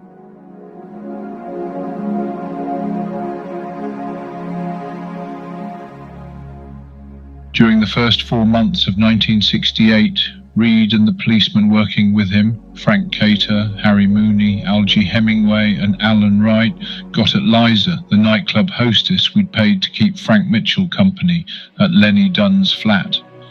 She grasped, and so did Dunn. Then they talked to the barmaid at the Blind Beggar, and she named me as the man who shot George Cornell. She didn't pick me out at the identification parade after Cornell was shot. She walked straight past me, but she picked me out in the trial at the Old Bailey. That can't be right. What's the point of identification parades in the first place if a witness can't pick you out then? How can the same witness suddenly point you out in court months, years later? I tried to say that in court, to say how unfair, how biased it was, but they whitewashed it all.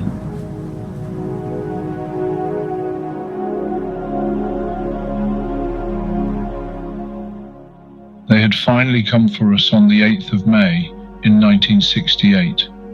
It's funny really, because after all the bad times I'd been through with my mental problems, I'd been starting to feel a lot better, much more like my old self. And Reg was in good form too. The night they came for us had been the kind of night we always enjoyed. A few drinks at the pub with some of the firm, then up the West End for some action at the clubs. We went to the Astor Club off Berkeley Square and we sat there drinking and talking till the early hours. We never thought anything was up. We knew there were some plainclothes detectives in the club. We could always spot them a mile off, but that was nothing unusual. They were always following us about. Me and Reg eventually left the Astor and drove back to the flat where we lived, at Braithwaite House in Old Street. He was with a girl, I had a fella with me. We all had a nightcap and went to bed. We were all sound asleep when there was a hell of a commotion. I woke up to find my bed surrounded by police, some of them armed. They were led by Nipper Reed, and they'd smashed down the front door to get in.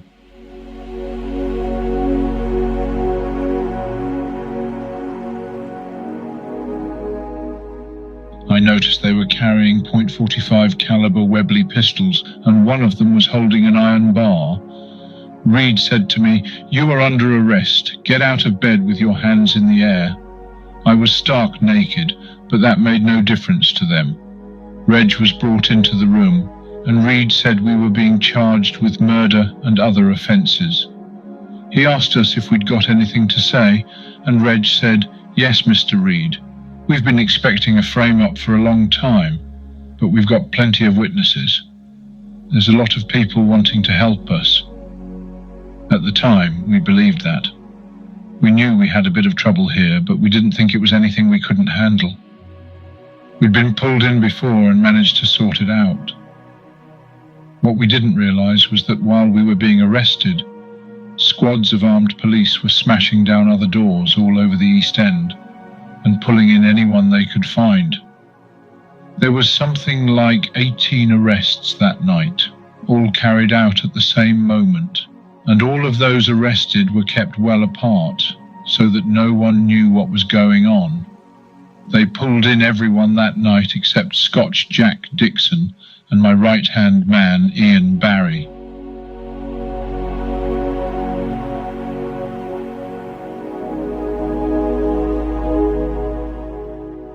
They arrested Dixon a few hours later, and they picked up Ian Barry the next day in a pub in the East End. We were all sent to different prisons, and Reed started to work on the weak ones, the liars, the traitors, and the grasses. The ones he could do a deal with so they could save their own skins. By the middle of June, we were getting whispers that the grassing had started. In his book, Reed says, "I saw Cornelius Whitehead in the chapel at Wandsworth Prison on the 22nd of June. The next day, it was back to Wandsworth Prison in the evening to visit Tommy Cowley, who also wanted to see me. He had been charged with 2 cases of conspiracy to murder and with harbouring Frank Mitchell. 4 days after that, I had a message that Scotch Jack Dixon had asked to see me. I saw him that evening in the chapel, in a meeting which lasted some 25 minutes, and ended with him saying, 'For Christ's sake, don't let anyone know that you've seen me. I'd be dead, you know that, being here talking to you.' What he did not know was that he had become only one of a number who had the same fears.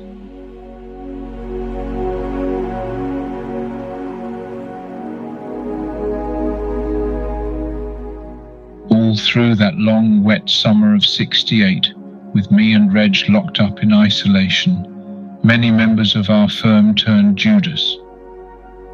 Reed would visit them in prison, using false names and often in disguise, and in the privacy of hospital rooms, chapels and toilets, they would tell their stories.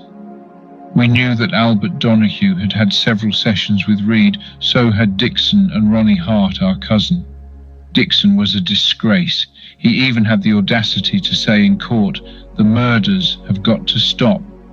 If Ronnie Kray had not been charged with Cornell's murder, there would have been 2 other murders that I know of that would have been committed.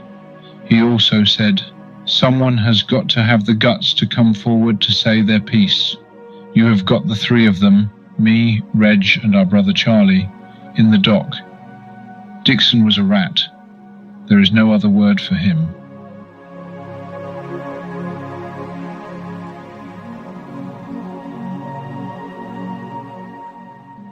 Eventually, the trial got underway, and every day was like a fucking carnival as the prisoners were driven in from Brixton, Wandsworth, and other prisons.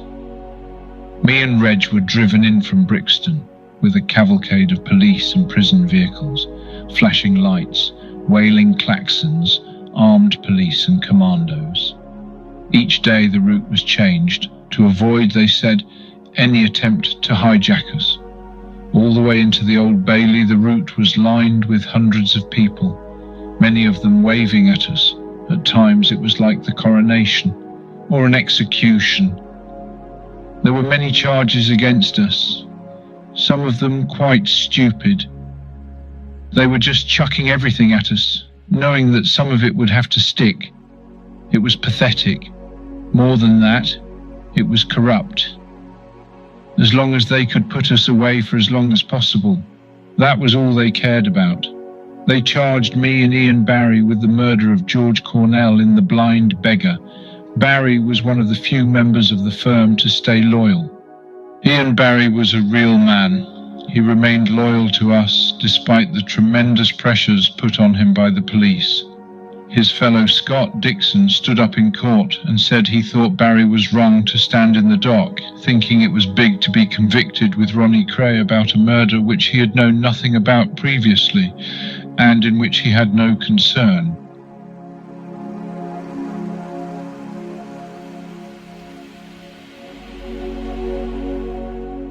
Reg was charged with being an accessory to Cornell's murder. Both of us, with Tony and Chris Lambrianeau, Ron Bender and Anthony Barry, the co-owner of the Regency Club, were charged with the murder of Jack McVitie. Barry had not been present at the murder and was subsequently acquitted. He too gave evidence against us.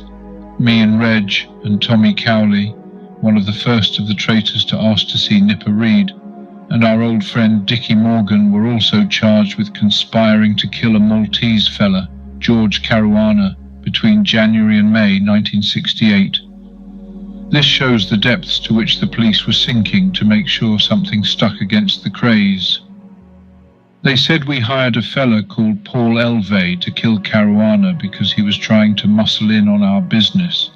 They claimed Elvey would have used either a crossbow or an explosive device to kill Caruana. The whole thing was nonsense.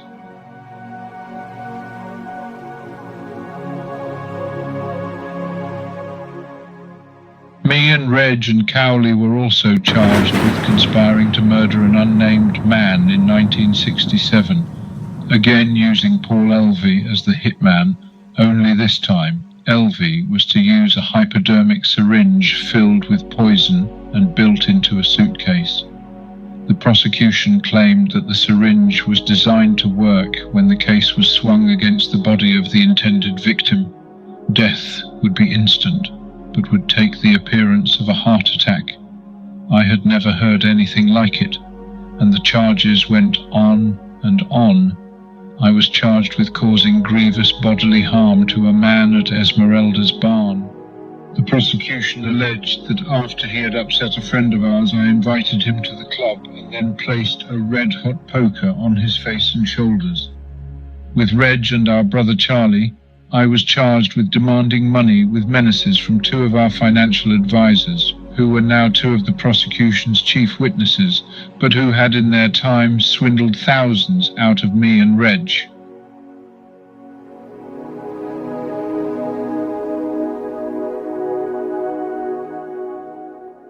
Me and Reggie, with Connie Whitehead and Albert Donoghue, were charged with murdering Frank Mitchell. We were also charged with aiding Mitchell's escape from Dartmoor. And there was a whole string of fraud charges as well. All in all, the police were determined they were going to get us on something.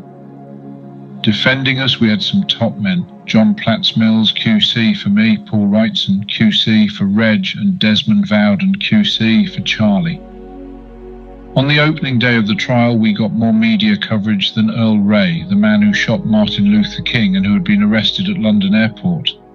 There were 9 of us in the dock, and Melford Stevenson started that nonsense about us wearing numbered cards around our necks. I soon told him to fuck off. The court was packed every day. In his book My Manor, Charlie Richardson spoke sneeringly about the little grey people who queued up to get into the court when he and his gang faced their torture trial charges. But ours was a more star-studded affair. We had plenty of star names watching us in court, including Charlton Heston, and tickets for the trial were changing hands for big money on the black market.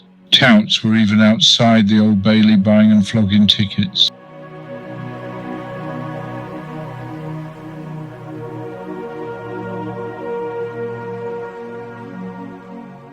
But as the trial went on, I realized we were in deep trouble. One by one, trusted members of our firm took their place in the witness box.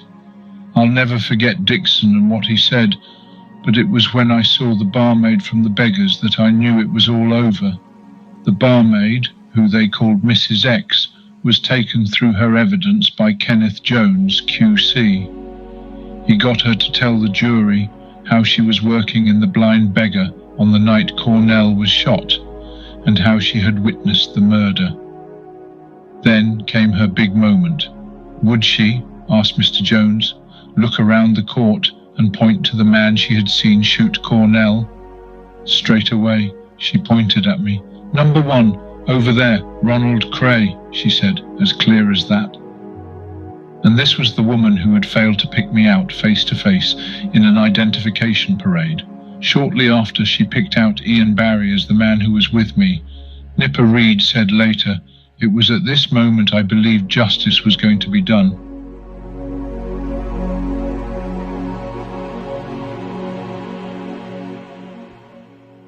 I didn't feel they played fair, using the barmaid the way they did, but I never felt violent or angry towards her. Funnily enough, I felt a bit sorry for her.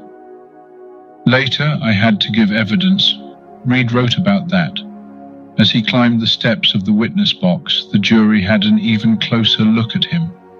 They must have noticed that he looked bigger than he did when he was seated in the dock, and they probably felt, as most people did, that he carried an air of menace with him. Mr. Platts Mills questioned me about the Cornell killing, which, of course, I denied.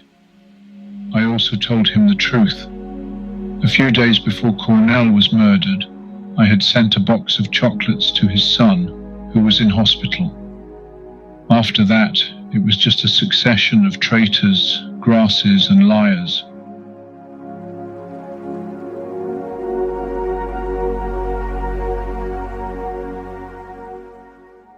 I had studied the jury, and I knew there was no chance we would get a result. They had been hand-picked, and not by us. Finally, after 38 days, the 12 members of the jury retired to consider their verdict. We went down to the cells to wait. We had lived well during the trial. We had eaten and drunk well, and fresh clothing had been brought to us every day. But we knew that all that was going to change. We were tense. We weren't scared. We were just tense. After 7 hours, we were told they were ready. We were brought up one by one for sentencing. I was the first. The judge, Melford Stevenson, was wearing scarlet robes, and he had a black cap on the bench alongside him. The same black cap, I thought, which would have once been used to sentence men to death. He looked at me and said, "I am not going to waste words on you. In my view, society has earned a rest from your activities." He repeated the charges against me, and the verdicts. Guilty, of course.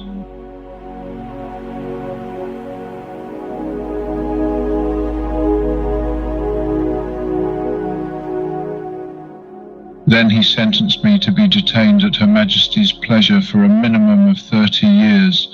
It took 16 minutes. In the time it would take to drink a nice glass of gin and tonic, he had thrown away the rest of my active life. It was gone.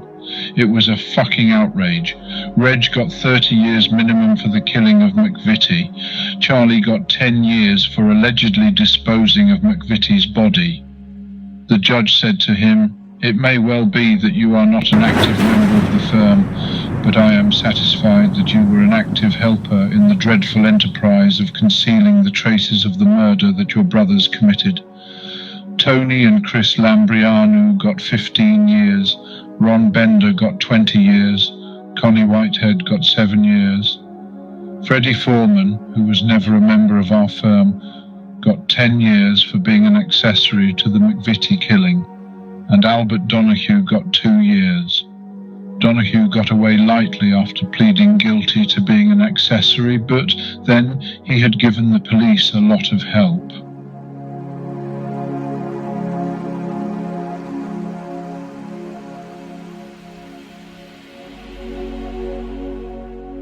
On Tuesday, 4th of March, the 39th day of the trial, Anthony Barry was acquitted and discharged. Nipper Reed's other informers, including Ronnie Hart, got away without being charged. Melford Stevenson then said, "The debt the public owes to Superintendent Reed and his officers cannot be overstated and can never be discharged." Sadly for Nipper, not all of his colleagues felt the same way. In his autobiography he wrote, "As the success of the operation became more apparent, feeling on the fifth floor changed to positive resentment that it was unable to share the story. This was not unusual. The same thing had happened in the Richardson case when every effort had been made to steer the limelight away from Jerry MacArthur, the real author of its success. It was apparent that success in a major investigation such as his and mine is not the best way to further a career. As I learned, it can be distinctly detrimental. Nipper should have thought about that before he started."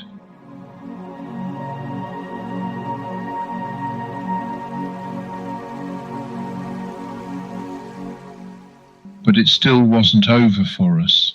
3 of us, me, Reg and Freddie Foreman, had to face a new trial in the case of Frank Mitchell. We had a new judge, Mr. Justice Lawton, and a new jury. It was a pointless and costly exercise. At the end of it all, after another 20 days, I was found not guilty of the murder of Mitchell.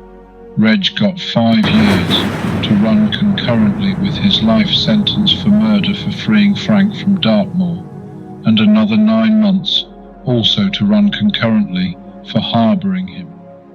Freddie Foreman, whom the prosecution claimed had actually shot Frank Mitchell dead, was found not guilty.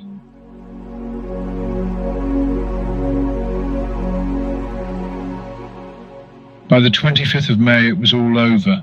It had taken 2 trials, lasting 63 days, plus the huge costs of the investigation, the protection of the witnesses and the jury, hundreds of policemen, and some of the best legal brains in the country, just to put a handful of villains behind bars.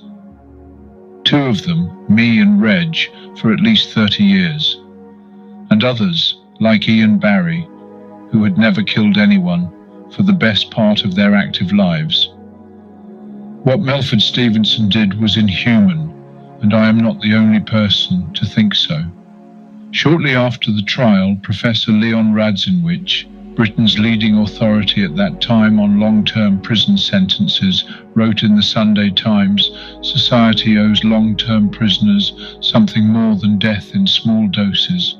And Lord Soper, the Methodist leader, said, 30 years is more horrible than hanging. The procedure of putting the Krays away and allowing them to rot is a more horrible fate than the quickness of a rope." He added, "Long-term prison sentences are an admission of failure. There has to be a ray of hope left for every man, whatever he has done." Una Paddle of the Prison Reform Trust said, "It was the high emotion surrounding the Kray case that led to such harsh sentences."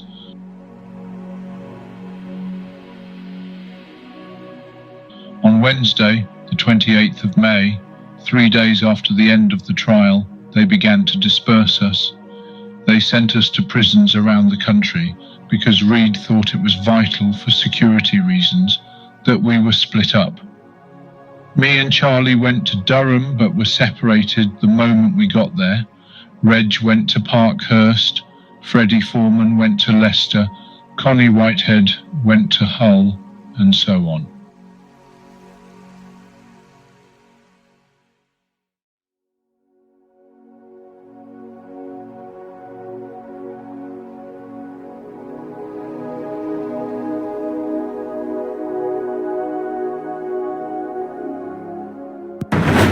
Just been sentenced and dispersed to various prisons around Great Britain, and there were appeals on behalf of all the defendants. They were heard in the High Court in the Strand in July 1969, but they got nowhere. The real battle for us was now just beginning, the battle to survive in the prison system.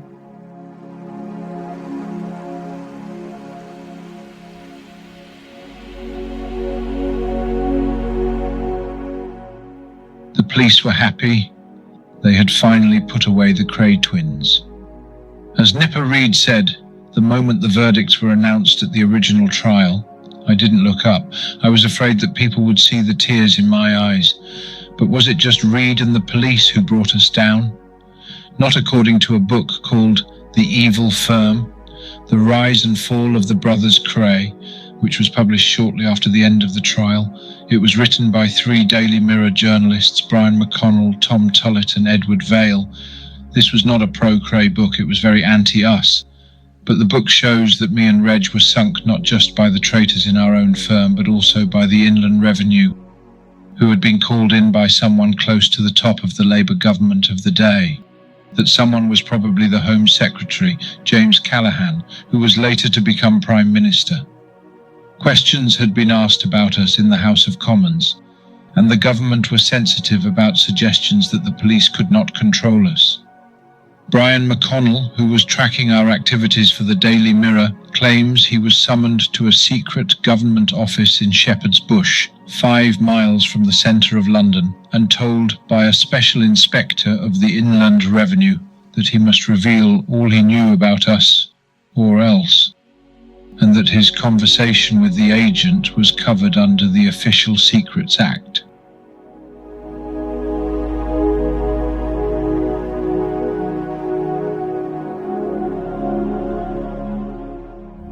McConnell wrote in his book, "The Krays toiled at various activities, but they did not spin their coins to the satisfaction of HM government.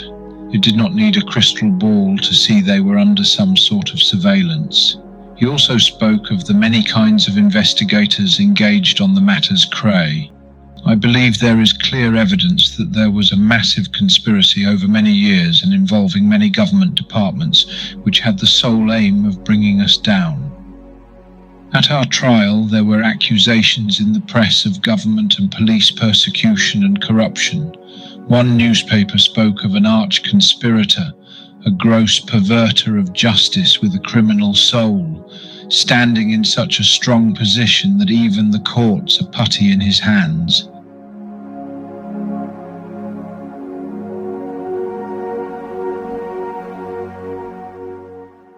I believe at the end of the day the government of England were even more corrupt and evil than they said we were. The basic secrecy concerning Broadmoor reinforces the public's fear and ignorance of the place. The public probably has more knowledge of what is on Mars than they have of what Broadmoor is like. The patients call Broadmoor the funny farm because of the weird things that happen here. Sometimes they are amusing, sometimes they are sad. Often they are quite moving. I'll give you an example. One day, I was sitting in a hut in the kitchen gardens with a group of patients. Since I met my wife Kate, I've got interested in gardening. I like working on the plants and vegetables and watching them grow. It relaxes me. Anyway, we were just having a short break from our work, a cup of tea and a smoke. Suddenly an old man called Chris got on his knees on the stone floor and started to pray. He's not a religious man, just a sinner and a patient like the rest of us. But he was oblivious to everyone and everything, and it was the most spontaneous act of prayer I've ever seen in my life. That's the sort of thing you could only see in the funny farm. In the middle of all the hate and sadness, a moment of genuine emotion. You get it all here. You see every kind of man here, every kind of problem. And I've seen it all because I've been here a long time.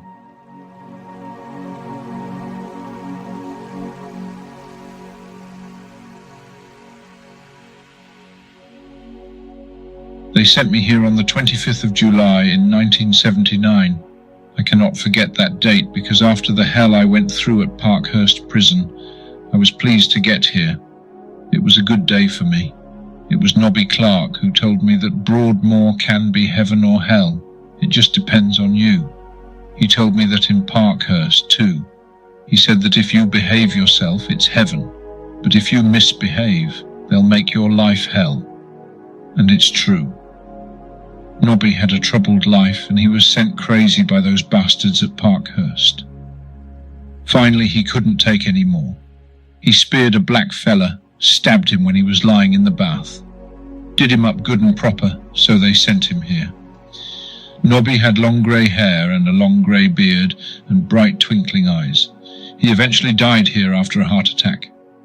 But I'll never forget what he told me about Broadmoor, because he got it right, dead right. I've nearly always chosen to play by the rules at Broadmoor, and if it hasn't always been heaven, well, it hasn't been hell either. Nowhere near as bad as it would have been if I'd stayed at Parkhurst. That place was a nightmare.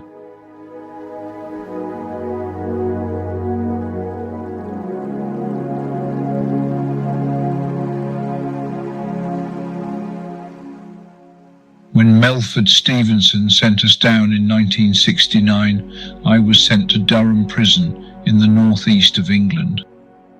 My older brother Charlie was sent to the same prison, and so was Ian Barry, who had been a loyal member of the firm.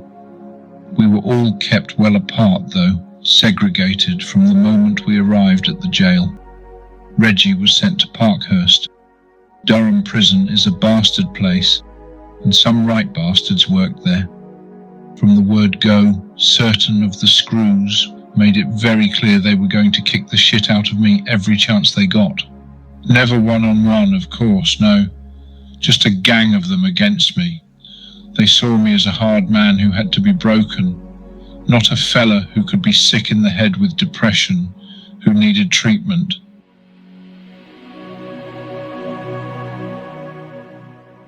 They had a simple technique, and you can see it in any prison anywhere in the world. They torment, harass and wind up a con until he can take no more and retaliates. That then gives them the chance to give the con a good hiding. The punches and kicks and beatings from their clubs are always aimed at the body, never at the face. That way, the beating doesn't show. Then the con is given days or weeks, sometimes months, in the punishment block. Locked up for 23 hours a day, every day, in solitary confinement, with no one and nothing for company. If you're lucky, you get an hour's exercise walking by yourself in a tiny yard. You're always watched, of course, day and night. And there's always an electric light burning in your cell. You sleep because you are bored and depressed. There's nothing else to do except sleep and think. But they'll always wake you up, just for the hell of it, and they'll always try to wind you up, G you up, whenever they can. It passes the time for the screws. Eventually they throw you back into the main prison system, and it all starts up again. It's all done for a purpose, of course. It's designed to break a con's body and his spirit, and it's very effective. Ask the Gestapo and the KGB. They had it down to a fine art. Only the strong survive. And, funnily enough, some cons become even stronger because of it. But if you have a physical or mental problem to begin with, you have no chance. I do not say that every screw in every jail in Britain is like this, but I can say that in the 3 years I was in Durham Prison, I can only remember one screw with any humanity in him. That was a senior officer called Chief Bunker. On one occasion, when 4 or 5 screws were giving me a good kicking while I lay on the floor trying to curl up and protect my head, I heard him shout out, "That's enough, stop beating him." I've never forgotten that one single act of decency, and even now I still send him a Christmas card every year.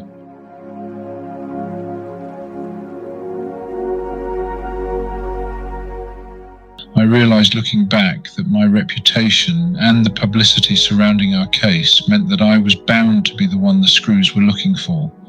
Make no mistake, I'm not whining. I could take and dish out punishment as much as any other con, and more than most when I was young and fit, but the treatment I was getting was over the top. Our mother could see what had been happening every time she came to visit me at Durham. She could see the cuts and bruises from the beatings, and she could see that mentally I was going to pieces. So she started a campaign to get me moved away from Durham to Parkhurst, where she thought I would get better treatment and where I would also be close to Reggie. She sent a lot of letters to the Home Office, to our MP, and to the press. In 1972, I was finally moved to Parkhurst Prison on the Isle of Wight. I know the island itself is an attractive little place, but the prison is an old and dismal place. Reg hadn't got on too bad there, but I had a lot of problems right from the start. The screws were nearly as bad as the ones at Durham, and there was also aggravation from some of the other cons. Reg had warned me the screws would try to wind me up. When he first got there, one of the screws said to another screw, "Did Richardson get his visiting form?" The other one turned to see if Reg was watching and said, "You mean Eddie?" Yes, he did. This was a deliberate reference to Eddie Richardson, who was also at Parkhurst. Eddie and his brother Charlie had been the leaders of the gang who were our biggest rivals in London. And there had been a lot of talk in the gutter press that the Richardsons were still out to get the Krays, even though we were all behind bars. It wasn't true, but the screws just wanted to get Reggie wound up, get him agitated, make him more likely to say or do the wrong thing. Then wallop in they would go and give him a good hiding. It would have suited them anyway to get things stirred up between Reg and Eddie, get them at each other's throat. But Reg was too smart to fall for that one. He knew what they were trying to do, and he didn't bite. With me, though, it was easier. Because of my mental problems, I had always gone off quicker than Reg if anyone upset me or slighted me. The screws knew that and used it. Also, in a big nick like Parkhurst, you always have to watch your back, because there's always other cons who may carry a grudge from something which happened years ago, or young cons who want to make a name for themselves by getting a name con like a Kray.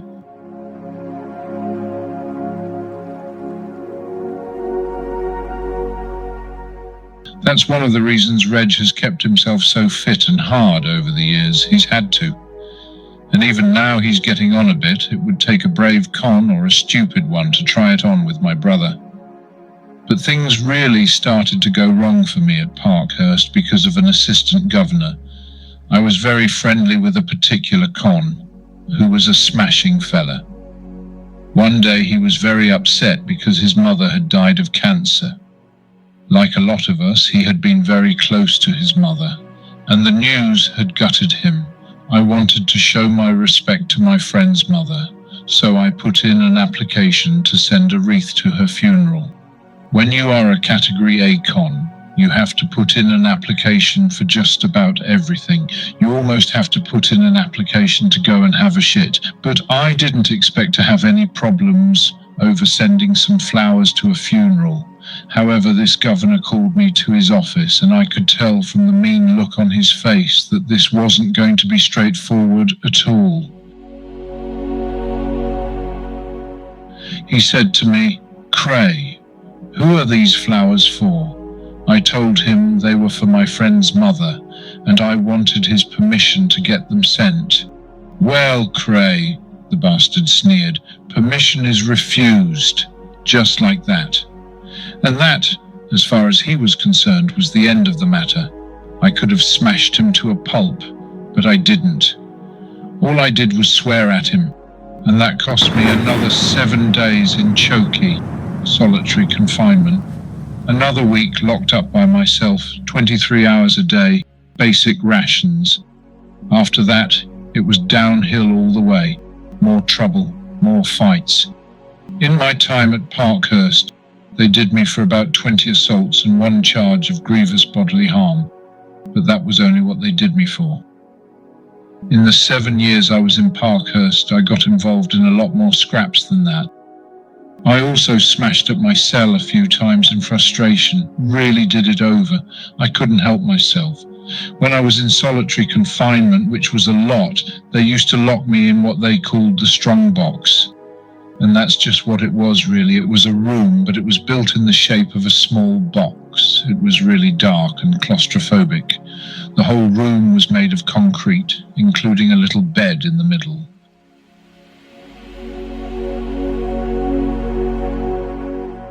They used to give me 1 blanket. Sometimes I didn't even get that. I used to have to sleep on the slab of cold stone that was the bed. It was not a nice place. There was a tiny exercise yard. well away from the other prisoners, to keep me separate. The screws were bastards, cruel bastards. There was one kind man, a medical officer called David Cooper. He let me take a radio into the strongbox to give me a bit of company. Funnily enough, at the end of my time in Parkhurst, it was on that radio that I heard I was being moved to Broadmoor. They announced it on the BBC Radio News, and I was listening to it in the strongbox. But all that was a long time after my fallout with the assistant governor over sending flowers to the funeral of Pete Gattrell's mother. That was really the turning point for me. That was when I really started to go downhill, fast. I sank into a hell of a depression, the worst I've ever known. All I could see was years and years in front of me as a Category A con, with constant supervision, restricted visits, no perks, and constant harassment. It was just a hopeless existence. My paranoia was getting worse all the time. My head hurt me. The pain was bad. I could feel the walls closing in on me. I could feel trouble all around me. I felt round every corner someone was waiting to jump me. I had some more fights with screws, more chokey, and then I had a real bad fight with another con. I can't remember what it was about, but I think I hurt him bad.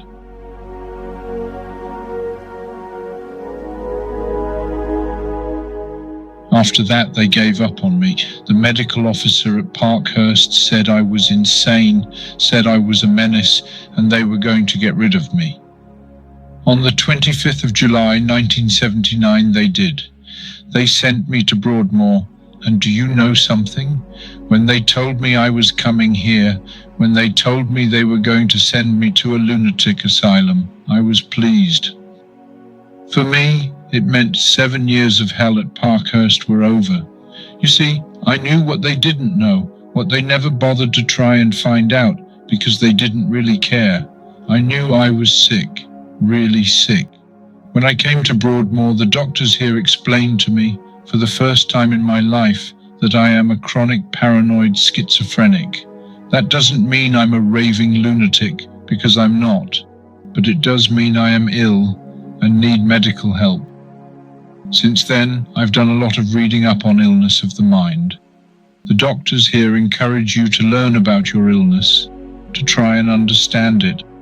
That way, you have more of a chance of beating it, or at least coming to terms with it, living with it.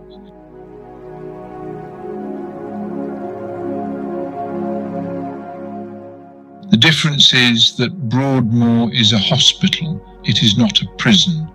It is a hospital for the criminally insane. It comes under the health department, not the Home Office, though the Home Office has to grant permission for a patient's release. The staff here are not warders, they are nurses. Because it is a hospital, someone like me has a much better chance of the right care and attention. In prison, someone like me is just regarded as a headbanger, a troublemaker. This kind of approach to mental illness is fairly new and it doesn't work with all patients, but it has helped me.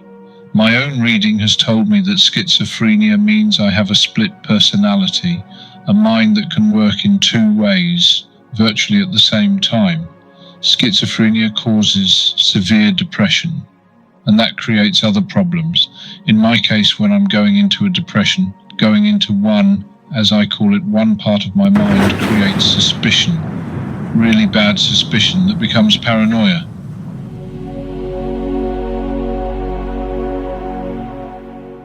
If I see two people talking together, my mind tells me they could be talking about me, could be plotting about me. Then my brain will tell me to go and stop them. It doesn't matter how, but they must be stopped. It's something, I now realize, that I have suffered from for many, many years, maybe for most of my life. It sounds simple, but it isn't. The most difficult thing about mental illness is trying to work out in your mind what is normal and what isn't normal, what is right and what isn't right. Believe me, insanity is a terrible sensation. They have shown me at Broadmoor how to recognize when I am going into one. how to read the signs, how to control the paranoia I feel by taking drugs. I now know what medication to take and when to take it. With the help of my drugs, I have learned how to control my madness, if that's what you want to call it.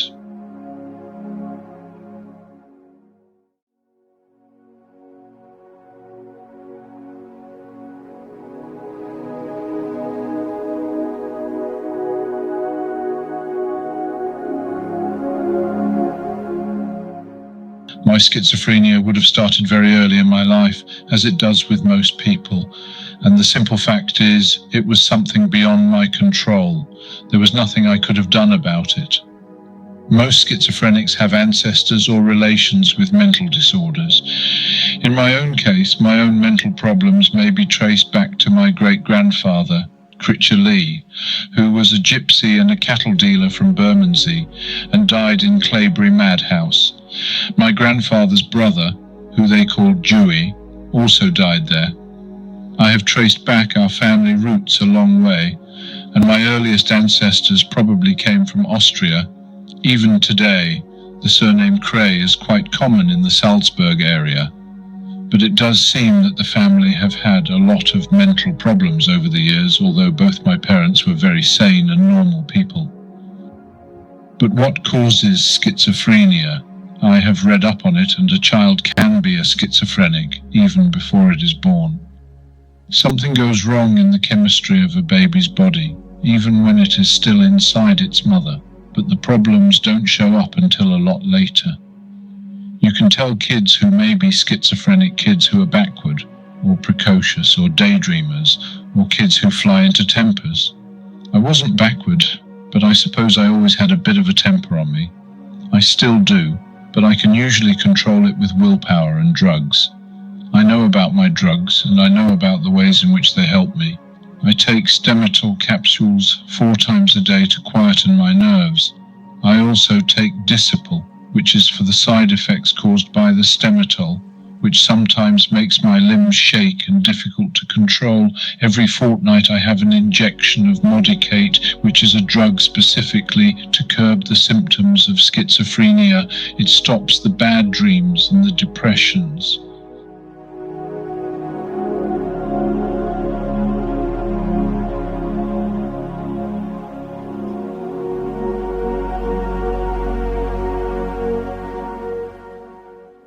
What none of them can cure, what nothing can cure, when I'm going into one, is the terrible feeling of loneliness. You see, drugs can only do so much. The most important thing for a mentally ill person is their peace of mind. Some of the poor people who suffer from mental illness never have peace of mind. They suffer in their minds all their lives. They are tormented souls. There are some terrible cases here at Broadmoor, men and women who are so badly disturbed in their minds that they never recover. These people deserve pity and understanding, not condemnation. That's why patients in Broadmoor rarely gang up on other patients, why even men like Peter Sutcliffe, the Yorkshire Ripper, are relatively safe here, which they wouldn't be in a prison. Because the patients here know that other patients cannot help the things they have done. Some people do get better, some regain such control over their own minds that they are released. I like to think I am among those winning the battle against this illness, but it's a long and lonely road. Patients can see for themselves how well or how badly they are doing.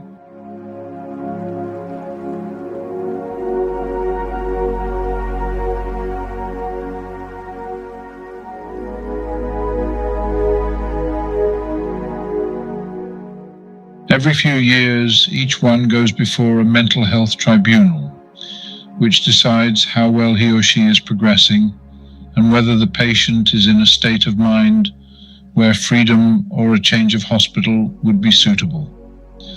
That hasn't happened to me yet, but I know that things are getting better. I'll tell you why. When I had a review in June 1983, it wasn't good. Dr. D. Tidmarsh, who was my consultant psychiatrist, wrote this: Ronald Kray is a chronic schizophrenic. In what for him is the unstressful environment of Broadmoor, his illness does not become florid and its symptoms are more or less controlled by medication. I am sure, however, that he would relapse if he were under stress, as he would be if he were returned to prison. As he is the first to admit, he can no longer stand the pace of prison or, I believe, the competition from younger prisoners. And in that environment, I am sure he would decompensate rapidly with the risk of further violence. Like I say, not a great report, but when I went before the review tribunal in 1991, this is what they said. Dr. Ferris reported well upon this patient, and it is clear that his psychotic condition is now well controlled by medication and by the patient's own insight into any early onset of his illness. I still didn't get freedom, of course, or even a move to a softer hospital, but that to me was a good report and proof to me that I do understand my own mind better than I ever did.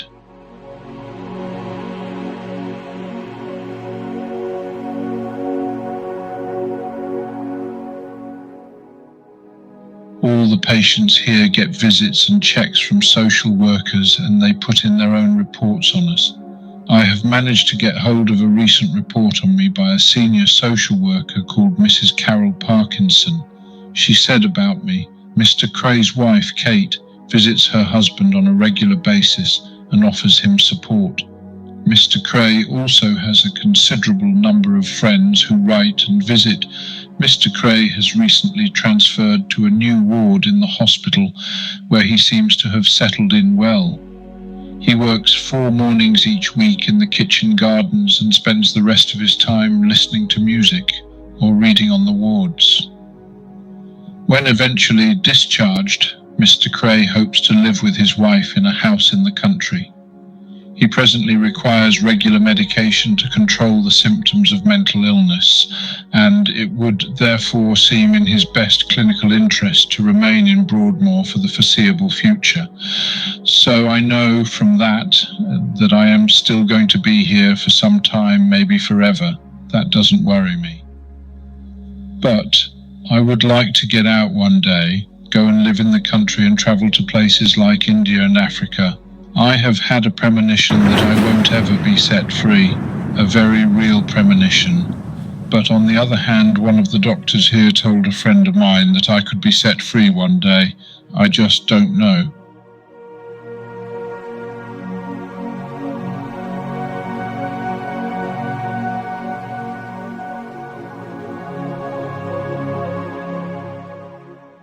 I will never forget the day I came to Broadmoor, because no patient ever does. It was a lovely sunny day in 1979, and I thought the sunshine was a good omen. I couldn't wait to get here. When they threw me out of Parkhurst, it was one of the happiest days of my life. They brought me here in a van with 5 screws. I remember we came over on the ferry from Ryde to Portsmouth, me stuck in the prison van all the way, of course. And when we got to Portsmouth, there was a screw from Parkhurst on the harbour side waiting to travel back to the Isle of Wight. The driver of the prison van stopped to talk to this screw, and I heard the screw say, "Who have you got in there then? Another fucking geriatric." They all had a good laugh about that, but I thought it was me who was having the last laugh. I was getting away from Parkhurst. They were stuck with the God-forsaken place. I remember arriving here. I can remember the van driving off the main road into what seemed to be a big park. Then through the tiny window in the side of the van, I saw a big sign on a whiteboard, Broadmoor Special Hospital, private property. We drove up a hill, which seemed to get steeper and steeper. There were some beautiful tall trees, pine trees. Right at the top of the hill, it seemed to get dark, like the trees were closing in, and then I saw the hospital for the first time. It was big and silent, depressing to be honest. All dark red bricks and high walls. Nowadays, they tell me, the hospital has a smart entrance hall, but when I came here, None of that existed. We drove through 2 huge wooden doors and then through some giant padlocked gates into the main courtyard. It was real quiet, a bit spooky, and there seemed to be no one around, just big blocks, the hospital wards, all around the courtyard. I was taken to what they call the admission ward and met by some nurses and a social worker. I was weighed and my height was measured, and then I was told to get into a bath. The male nurses, the screws, stood watching me all the time. The heavy atmosphere and the staff presence is deliberate. It's designed to have a psychological effect of intimidation on potentially troublesome patients. It works.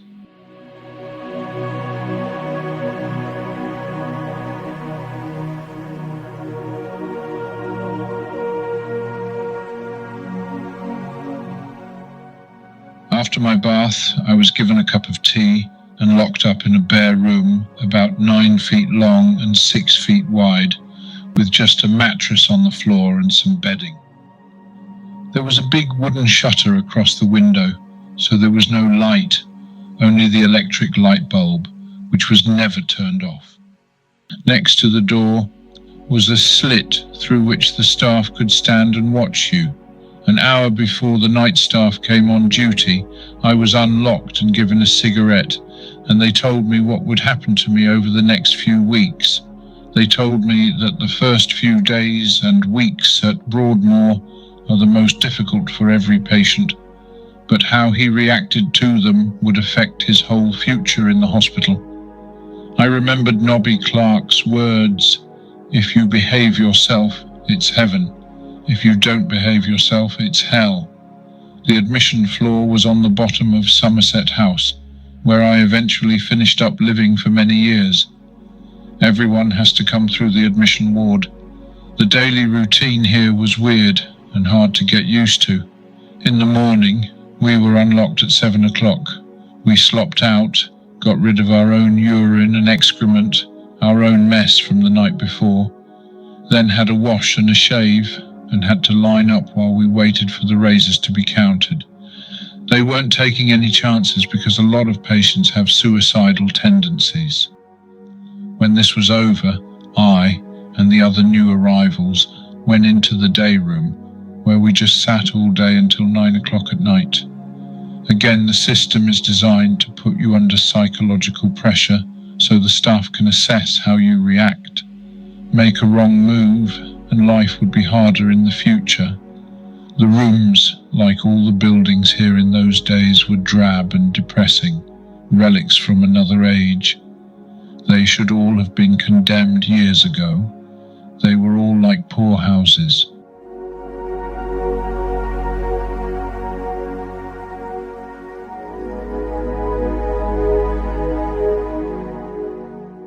To use the toilet, you had to be escorted there and back by a screw who stood and waited for you outside the cubicle and stuck his head over the top if he thought you were taking too long.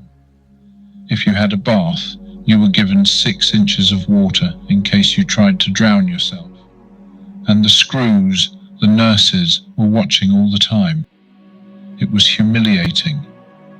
In the day room, there were 5 rows of chairs across the room and a television set at the end. Down the side of the room was a line of blue chairs where the staff sat and watched our every move. They were there as well to listen to our conversations, but no one said much, so that was a waste of time. Also in the day room was a small table and chair where you could write letters and a small snooker table. That's all. That was to be my life for the next 3 months. Just off the day room was the dining hall, and the thing that surprised me was the food was not bad. Plain, simple food, like that in hospital, but not bad. And we had china cups and proper knives and forks. The food was better than in prison, where we never had proper knives and forks. Breakfast was at 8, lunch at 12, tea at 5. After every meal, all the knives and forks were counted, for obvious reasons, before we were moved back into the day room.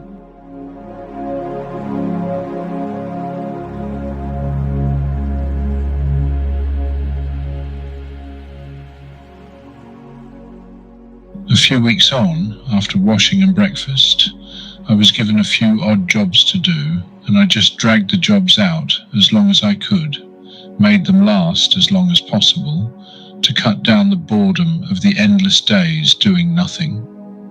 During those early weeks and months, you are seen by an endless stream of doctors, psychologists, education officers and social workers, and assessed by them all. The simple basic rules of the hospital are explained to you.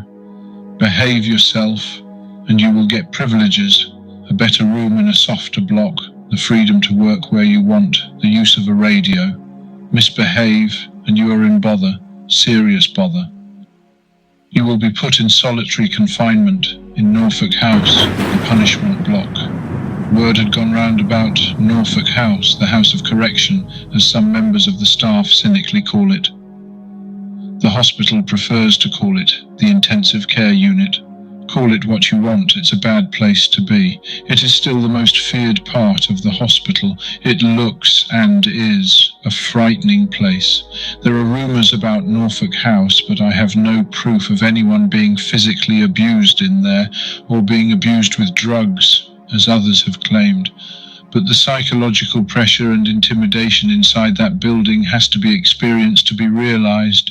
I believe that you could go in there sane and come out mad. The rules are simple.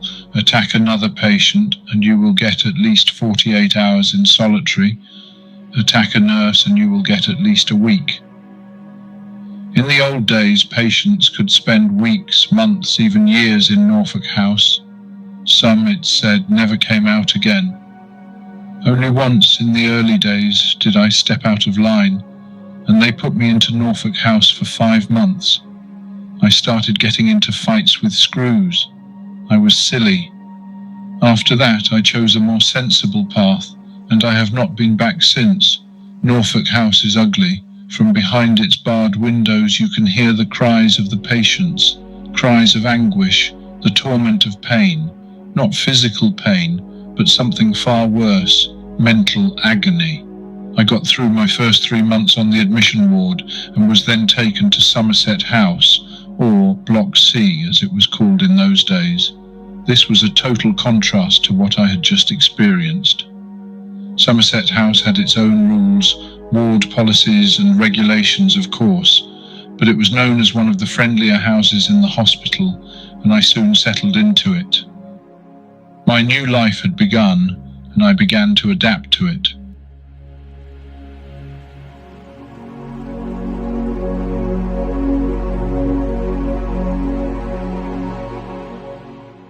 Half the population of Broadmoor could be discharged. The problem is knowing which half. The story of Broadmoor is as complex and controversial as the place itself. Only when you study its past do you realize why it is the way it is today. Did you know, for example, that Broadmoor was originally built because of a madman with a gun and a king of England who later became mad? As Michael Caine might say, not many people know that. I know as much as anyone about this place. But then, I suppose I ought to. I started to learn about the hospital from a book in the library here.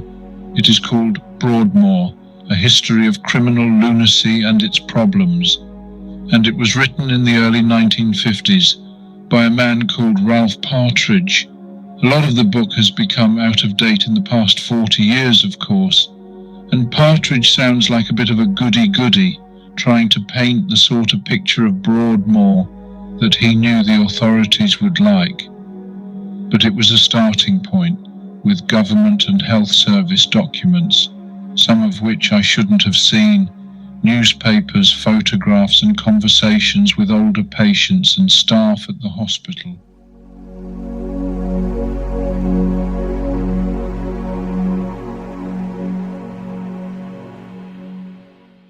In my search for the real Broadmoor, one thing you have to come to terms with very early here is this: you no longer have any rights or powers. You are a surname and a number. You live by rules and regulations, other people's, and you have to get along with the patients around you, all of them. even those you hate. Normally in prison, grasses, ponces, sex offenders and people like that are avoided. If they cause any problems at all, they are beaten or cut. Here in Broadmoor, it doesn't happen like that. You have to accept that no matter how bad a person may be, and no matter how horrendous the crime they have committed, if they are here, it is because they suffer from some sort of psychological disorder. In other words, what they have done is beyond their control. I don't like mixing with such people, but I have to put up with it. I try and avoid them. I have never liked sex offenders or men who have hurt old people or children, so I let it be known that these men should stay away from me. They get the message.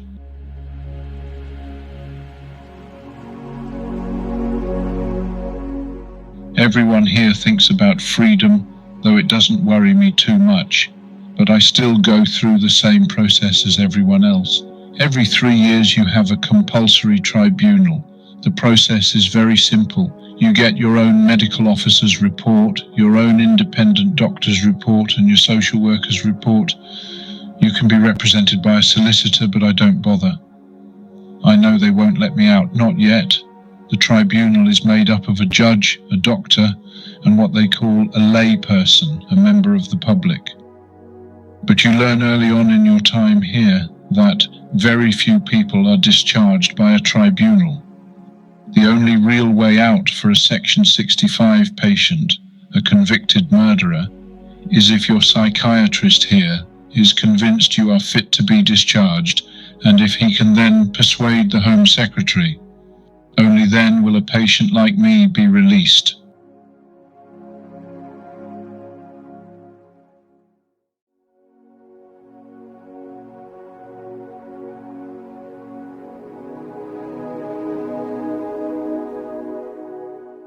You think about being discharged a lot when you first come to Broadmoor Mental Hospital. But as the months and the years go by, you come to terms with it all.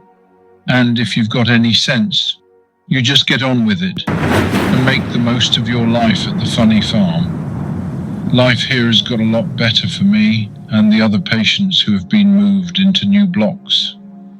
For many years, my home was Somerset House, one of the oldest buildings here. It was a tiny room with bars on the window, bleak and depressing. It was small and claustrophobic, dark and cold. The only nice thing about it was the view through the narrow window. I could see trees and fields. The room was kept locked. Along the corridor were the wash basins and toilets which we all shared. The majority of patients in Broadmoor still live like that. It's like something out of another age. I get angry when I read how some of the newspapers have described my life. For example, The Star wrote in June 1983, "Ronnie Kray will have smoked salmon for his supper tonight, with thinly sliced brown bread and Normandy butter, all delivered specially from Harrods, the top people's store." Stories like this are lies. So are stories that I rule Broadmoor, that I live in luxury here. Even stories that rent boys have been shipped into the hospital to keep me company in a private room. Complete lies. The trouble is, some people believe them, including some members of Parliament who ought to know better. I am treated no differently from any other patient here. My life is as harsh as theirs.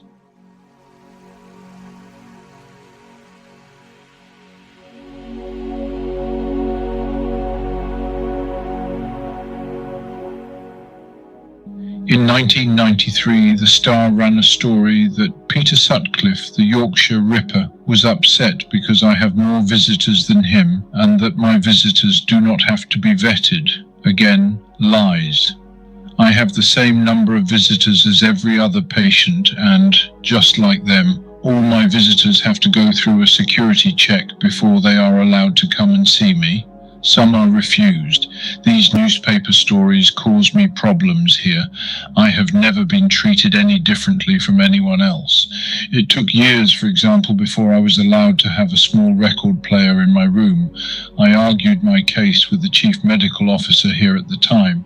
I asked him what the difference was between music played on a record player and music played on the radio. I told him, "You should let me have a record player.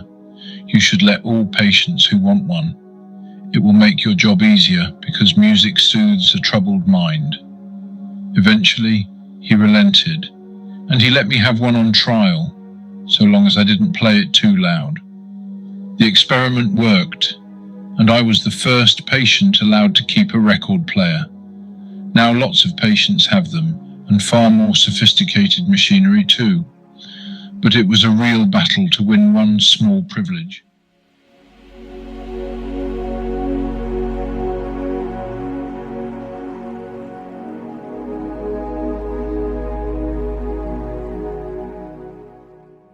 There is little luxury for the patient here.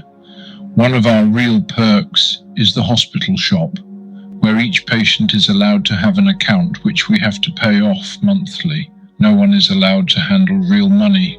Patients use social security money, plus hospital wages and gifts from family and friends to buy sweets, toothpaste, soap, tea, coffee, cigarettes, newspapers and magazines. All the newspapers are censored by the hospital, and any article which could upset patients is cut out. We still see them eventually, of course.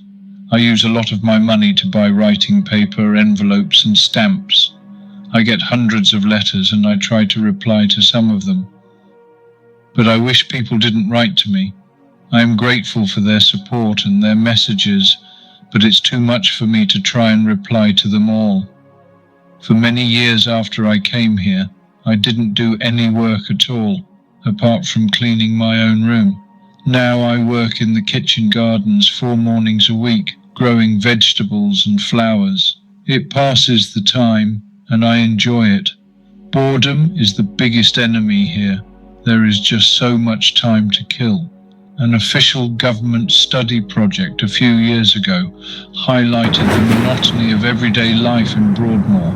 The project's account of an average day in the life of a patient is still relevant today.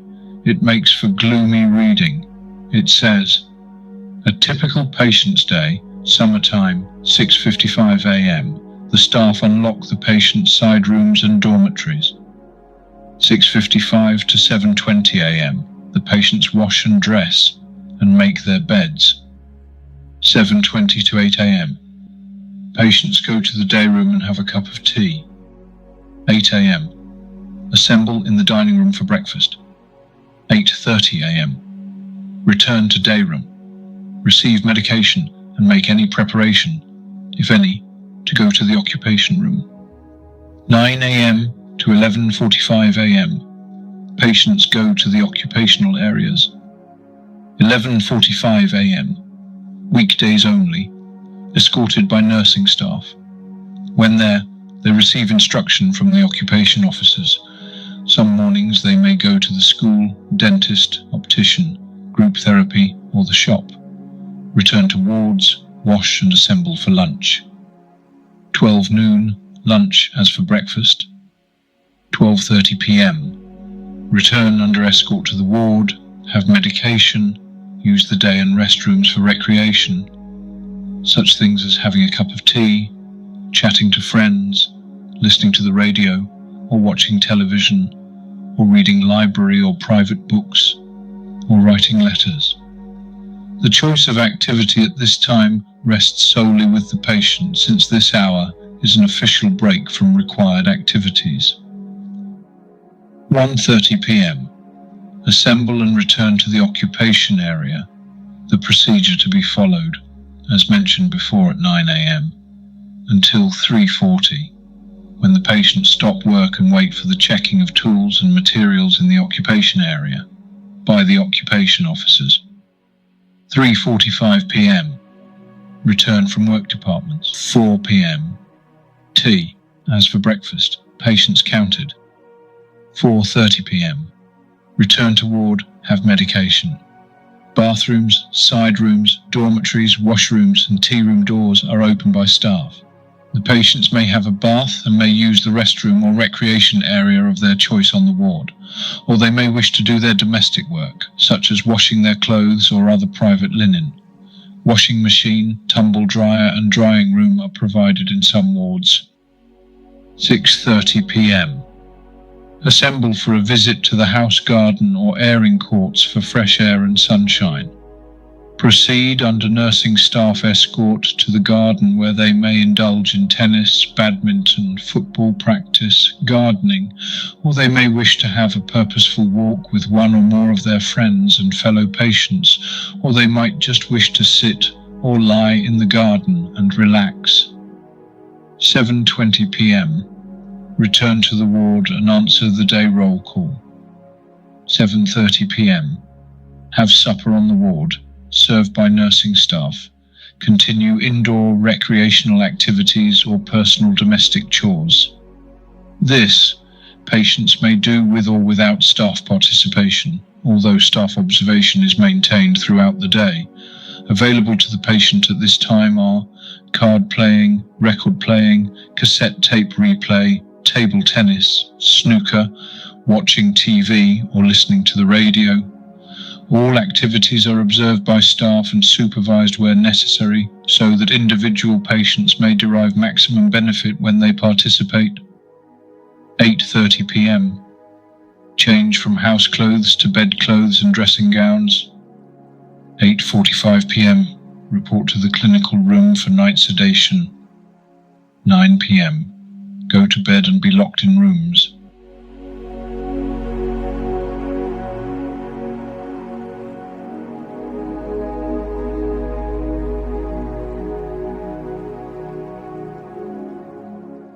The study project concludes some telling facts emerge from this official average schedule.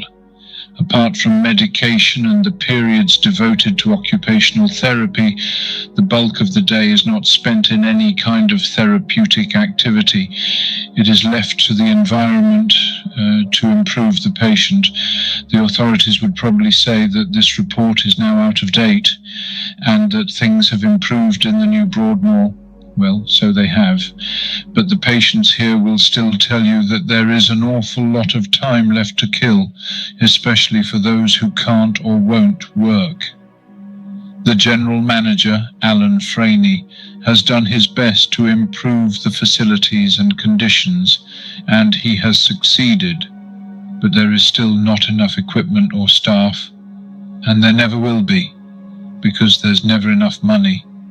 It's like the buildings here. The new buildings are good, but the old buildings still stand because, again, the money has run out.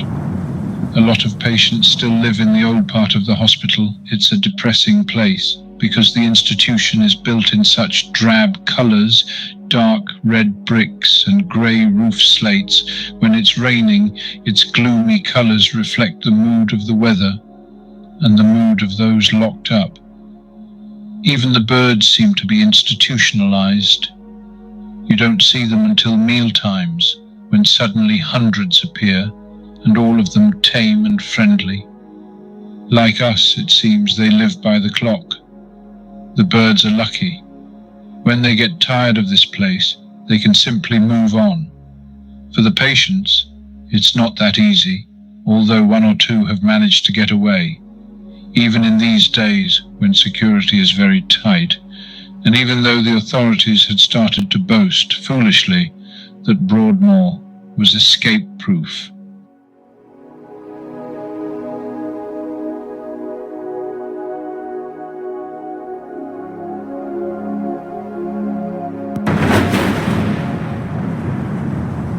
In 1991, a patient called James Saunders escaped. Saunders, known as the Wolfman, was a child rapist, and he used a hacksaw blade to saw through the bars of a window.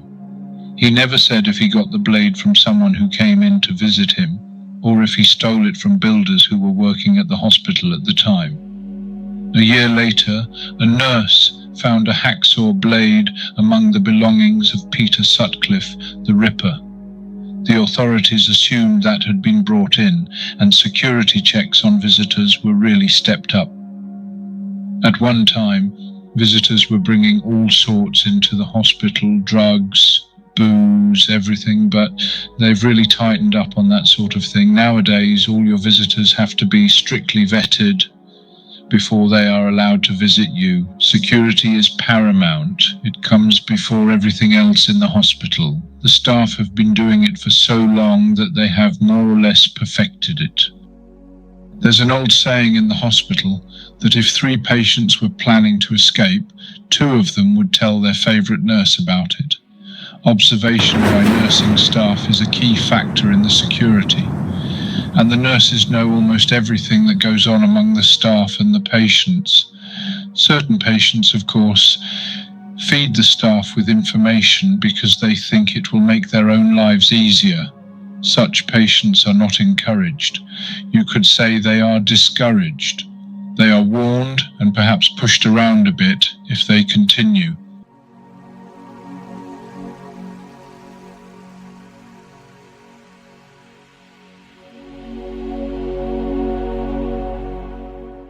Any patient who thinks he or she can get round the incredible security here is usually heavily mistaken. Some have discovered this to their cost.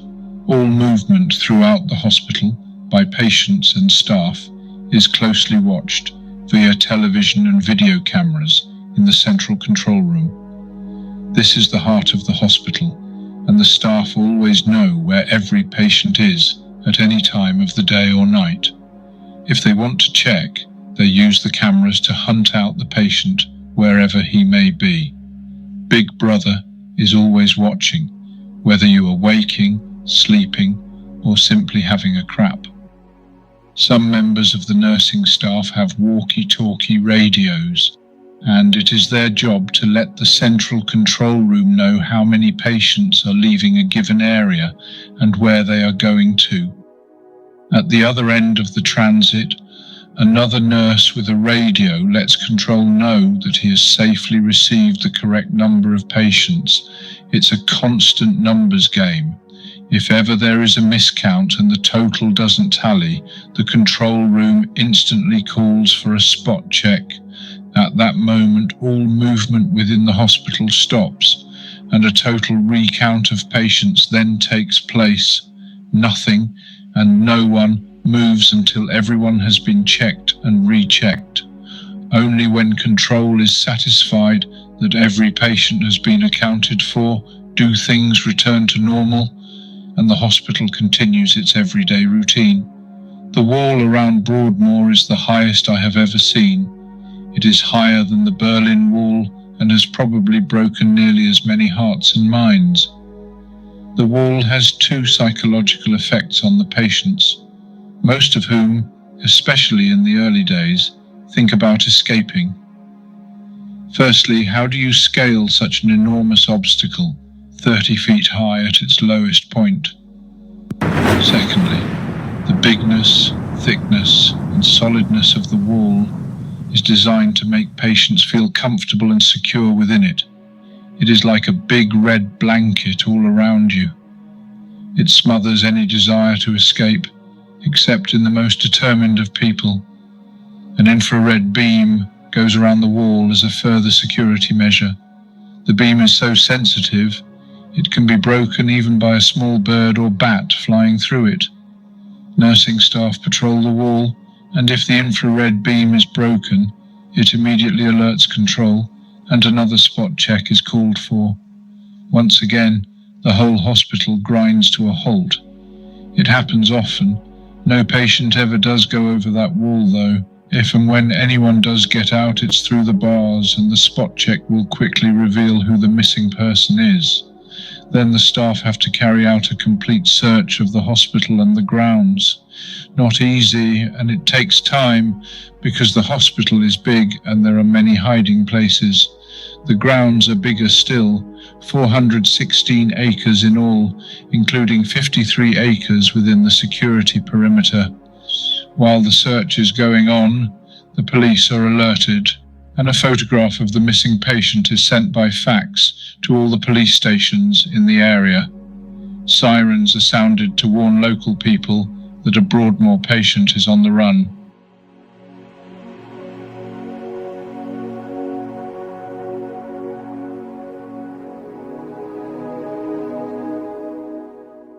Several of these sirens are scattered around the countryside within a 15-mile radius of Broadmoor.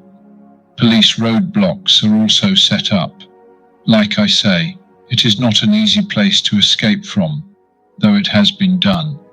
Security on the wards is a big part of our everyday routine. During the day, patients are counted when they are unlocked in the mornings and at every meal time, after work periods, and when they are locked up at night. We are also counted before and after visits. All wards have walkie-talkies for staff and alarm bells in case of a fight or a patient becoming disturbed. When the alarm bells go off on a ward, staff on that ward all move in to bring the trouble under control, and staff from other wards are on standby to help them if necessary. Help is not normally required. The staff tend to be big fellas. They are usually armed with clubs, and they are trained in the techniques of restraint. They try not to hurt patients, but if a good kicking is the way to bring a situation under control, then so be it. Sometimes you will get a nurse who likes to hurt patients, who will use physical violence whenever possible. But then, to be fair, some of the patients like a scrap as well. It's all part of the tensions and frustrations you get in a place like this, particularly during a very hot summer, when tempers easily boil over.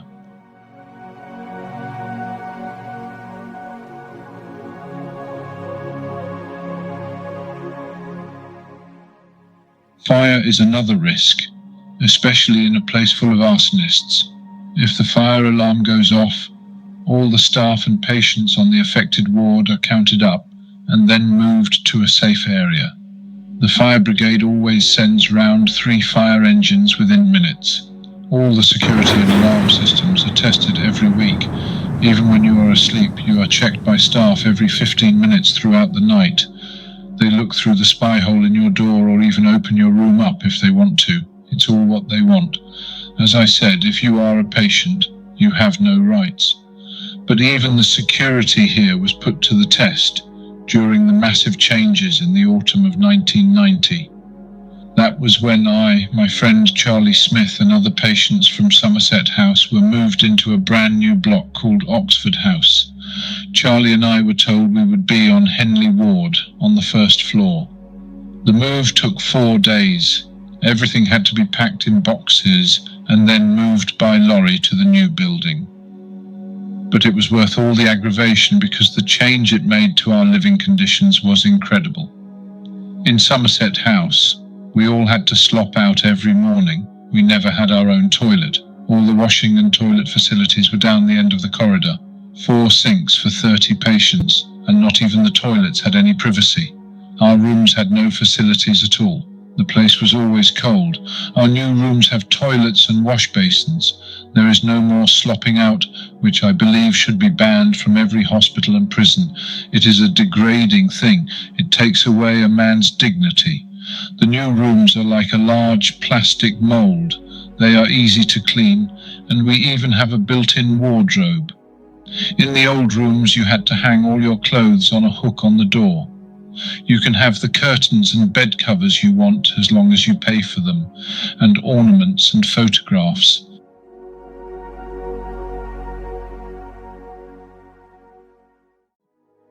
My own room here in the hospital is very brightly coloured, and I have made it very comfortable. The colours I like are yellow and peach, and nearly everything in my room is in these colours. I have floral curtains and a floral bedspread. I have a few ornaments and a few photographs. I have my record player and my books. I spend most of my life in this room, and I am happy here. In this block, there are no bars on the windows because the glass is unbreakable. For the first time in nearly 25 years, no bars on the windows. I have turned this room into a home, but not all the patients do. Some leave their rooms completely bare and leave the hospital issue bedding on their beds. It's as if they are refusing to accept that the hospital is their long-term home. But it is, of course. Some patients cover the walls of their rooms with photographs, usually of nude women or young boys, but I do not choose to do this. There is more room to move about on this new ward, and the paintwork is bright and clean. There are 2 television rooms, one in the dining room where you can go for a smoke and a chat, and the other is in a special room which is just for watching the TV. There is also a quiet room where you can read or just sit and think, and a games room with a snooker table, a table tennis table, a games computer, and a radio and cassette machine. I don't bother much with this room. All of us like this ward and our rooms, but we are told that if we misbehave, the rooms will be taken from us, and we will be given smaller ones, and for any bad misbehavior, we will be moved back to the old blocks.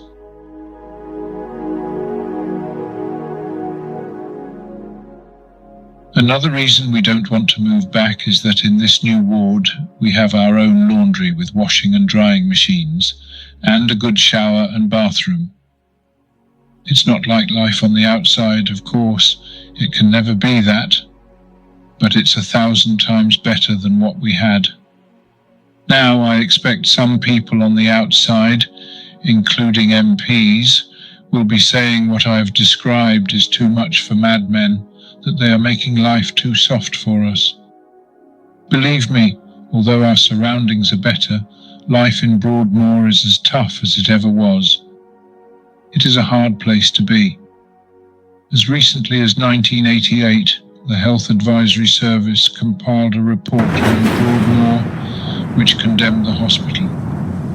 It said that changes should be made on 256 separate issues, ranging from the management and day-to-day running of the hospital to more effective ways of treating and rehabilitating patients. The report was concerned about the widespread use of drugs on patients by doctors and nurses, and that concern has been repeated in recent television documentaries. One, in 1993, exposed a doctor here who, it was claimed, has bullied patients and carried out drug experiments on them. Some of his male patients even started to grow female breasts. 3 patients have died in drug-related incidents in the past 7 years. An inquest on a patient called Orville Blackwood heard how he died within 3 minutes of being given a drug to control his behavior. Blackwood, who was suffering from schizophrenia and depression, was given the drug when he became violent on Abingdon Ward. The pathologist said he did not believe that Blackwood died from natural causes. He said his death was due to heart failure caused by phenothiazines, which are calming drugs.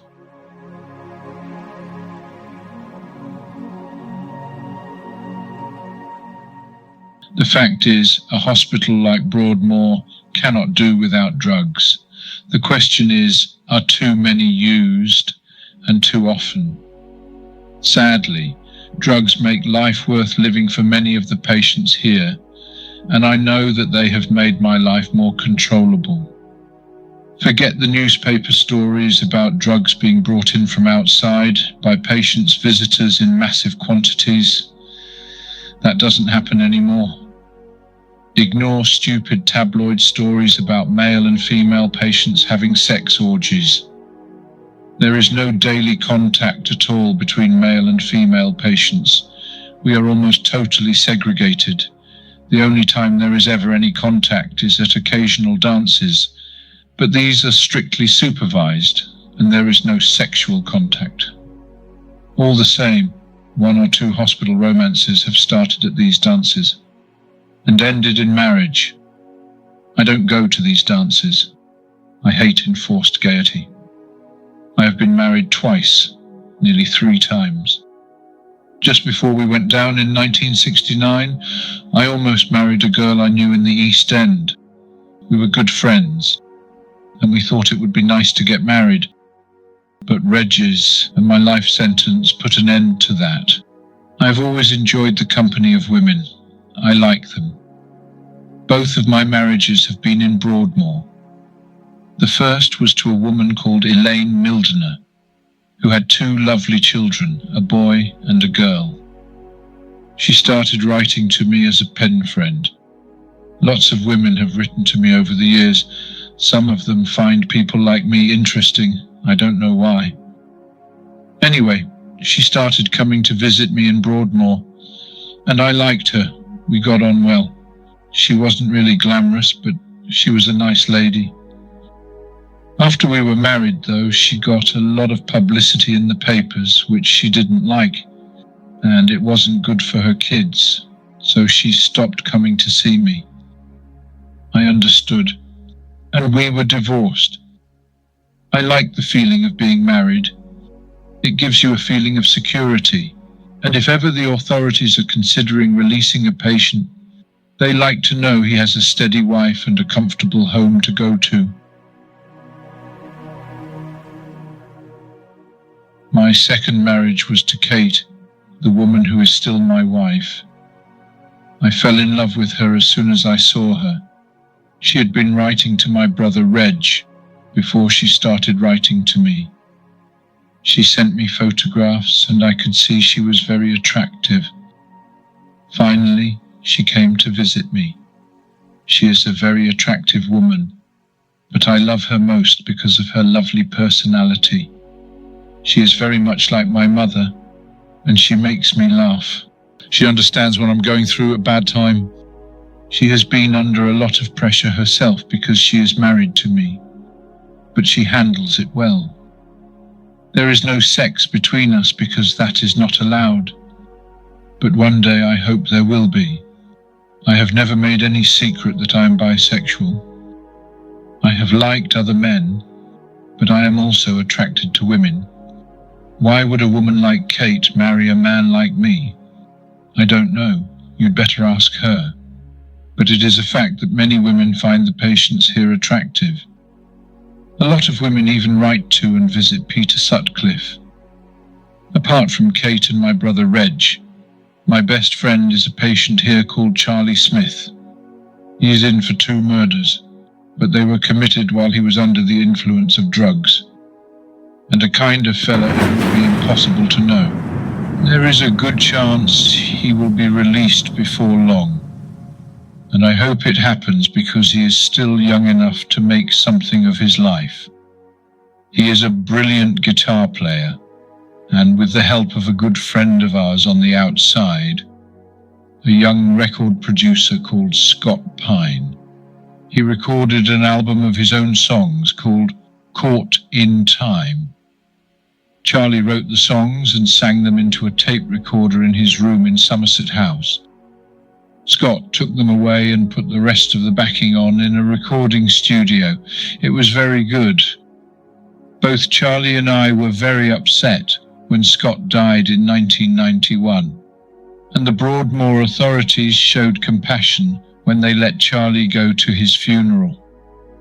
One of the things that makes Charlie Smith special is that he cares about other patients. Even though he has problems of his own, he makes time for others and tries to help them with their problems. One he befriended was an old fellow called George, who'd been here for 35 years before cancer killed him. George used to grow tomatoes the size of cricket balls, and they were really good to eat.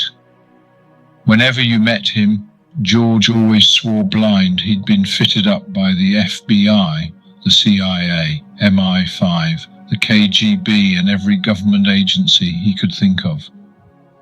It wasn't what he said, but the way he said it, and every time he told his story, it would be different. If you didn't know he was insane, you could easily have been convinced he'd been framed.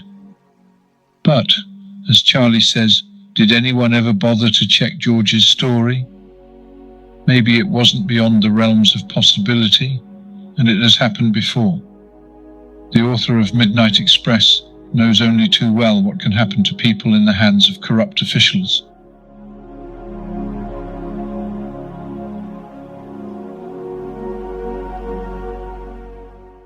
So, this is my life, and, in my way, I am happy with it.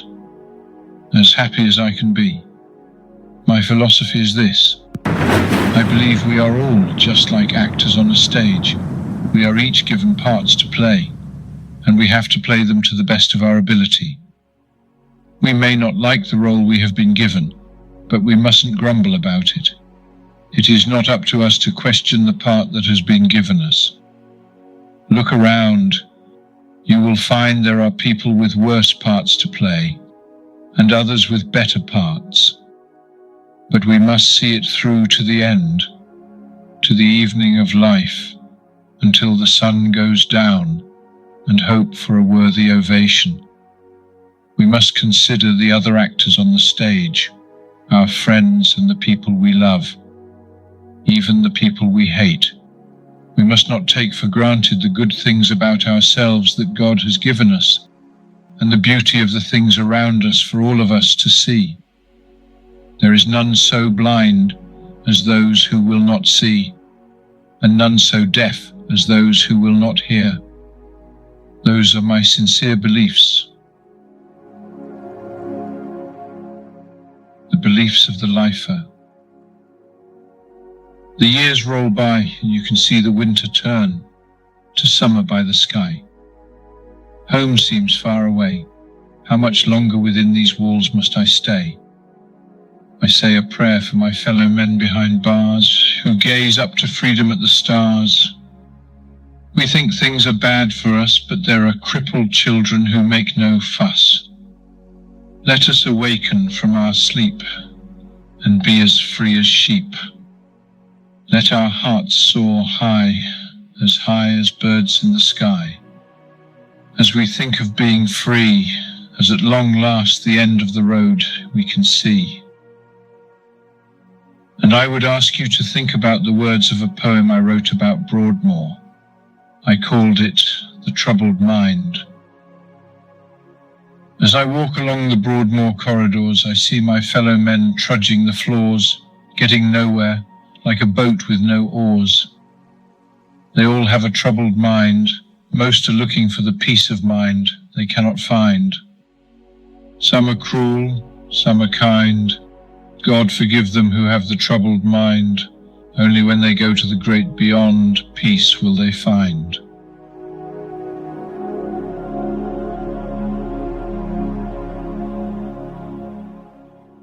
I'm 60 years old now. I've been locked up for 25 years. That's what people don't remember. They forget we've been away for so long. People still think we're young, like the photographs show us, like the film about us. But we're not young, not anymore. Me and Reg, we're old men now. When we were about 35, we used to weigh 12.5 stone. We were rock solid, and my neck used to measure 17 inches. It doesn't anymore, and these days I weigh under 11 stone. These days I'm really skin and bone, but I'm still not frightened of anyone or anything. I've never been frightened, not once in my life.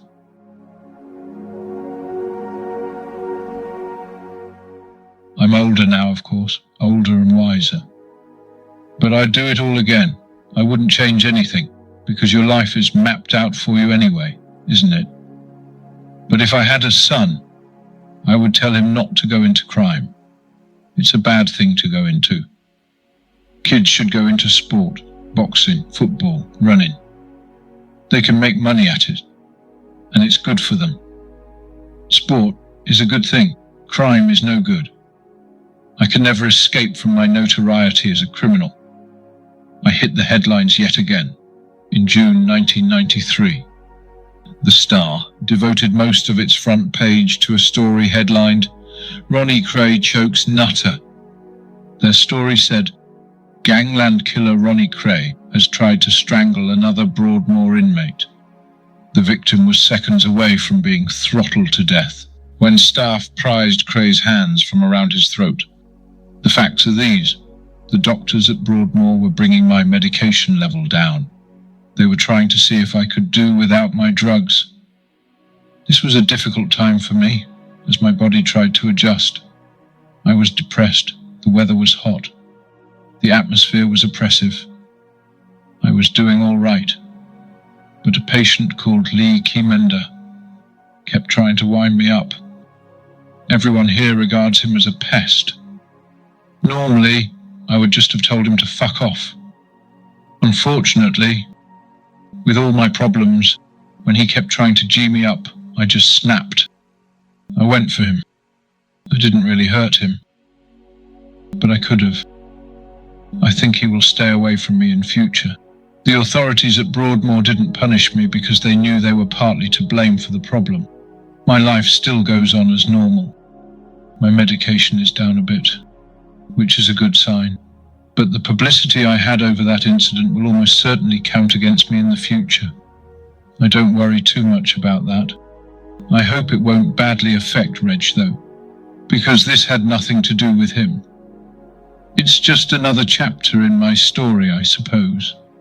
It was the first bit of trouble I have had for a long time. It wasn't a major incident, but it still got splashed all over some of the newspapers. It's just part of the price I know I have to pay.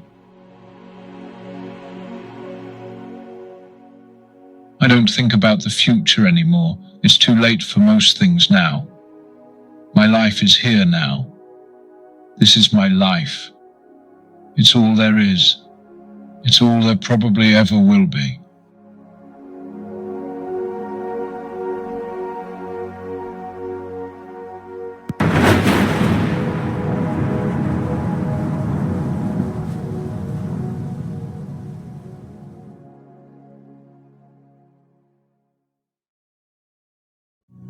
Thank you for watching. If you enjoyed the video, please join our Facebook group.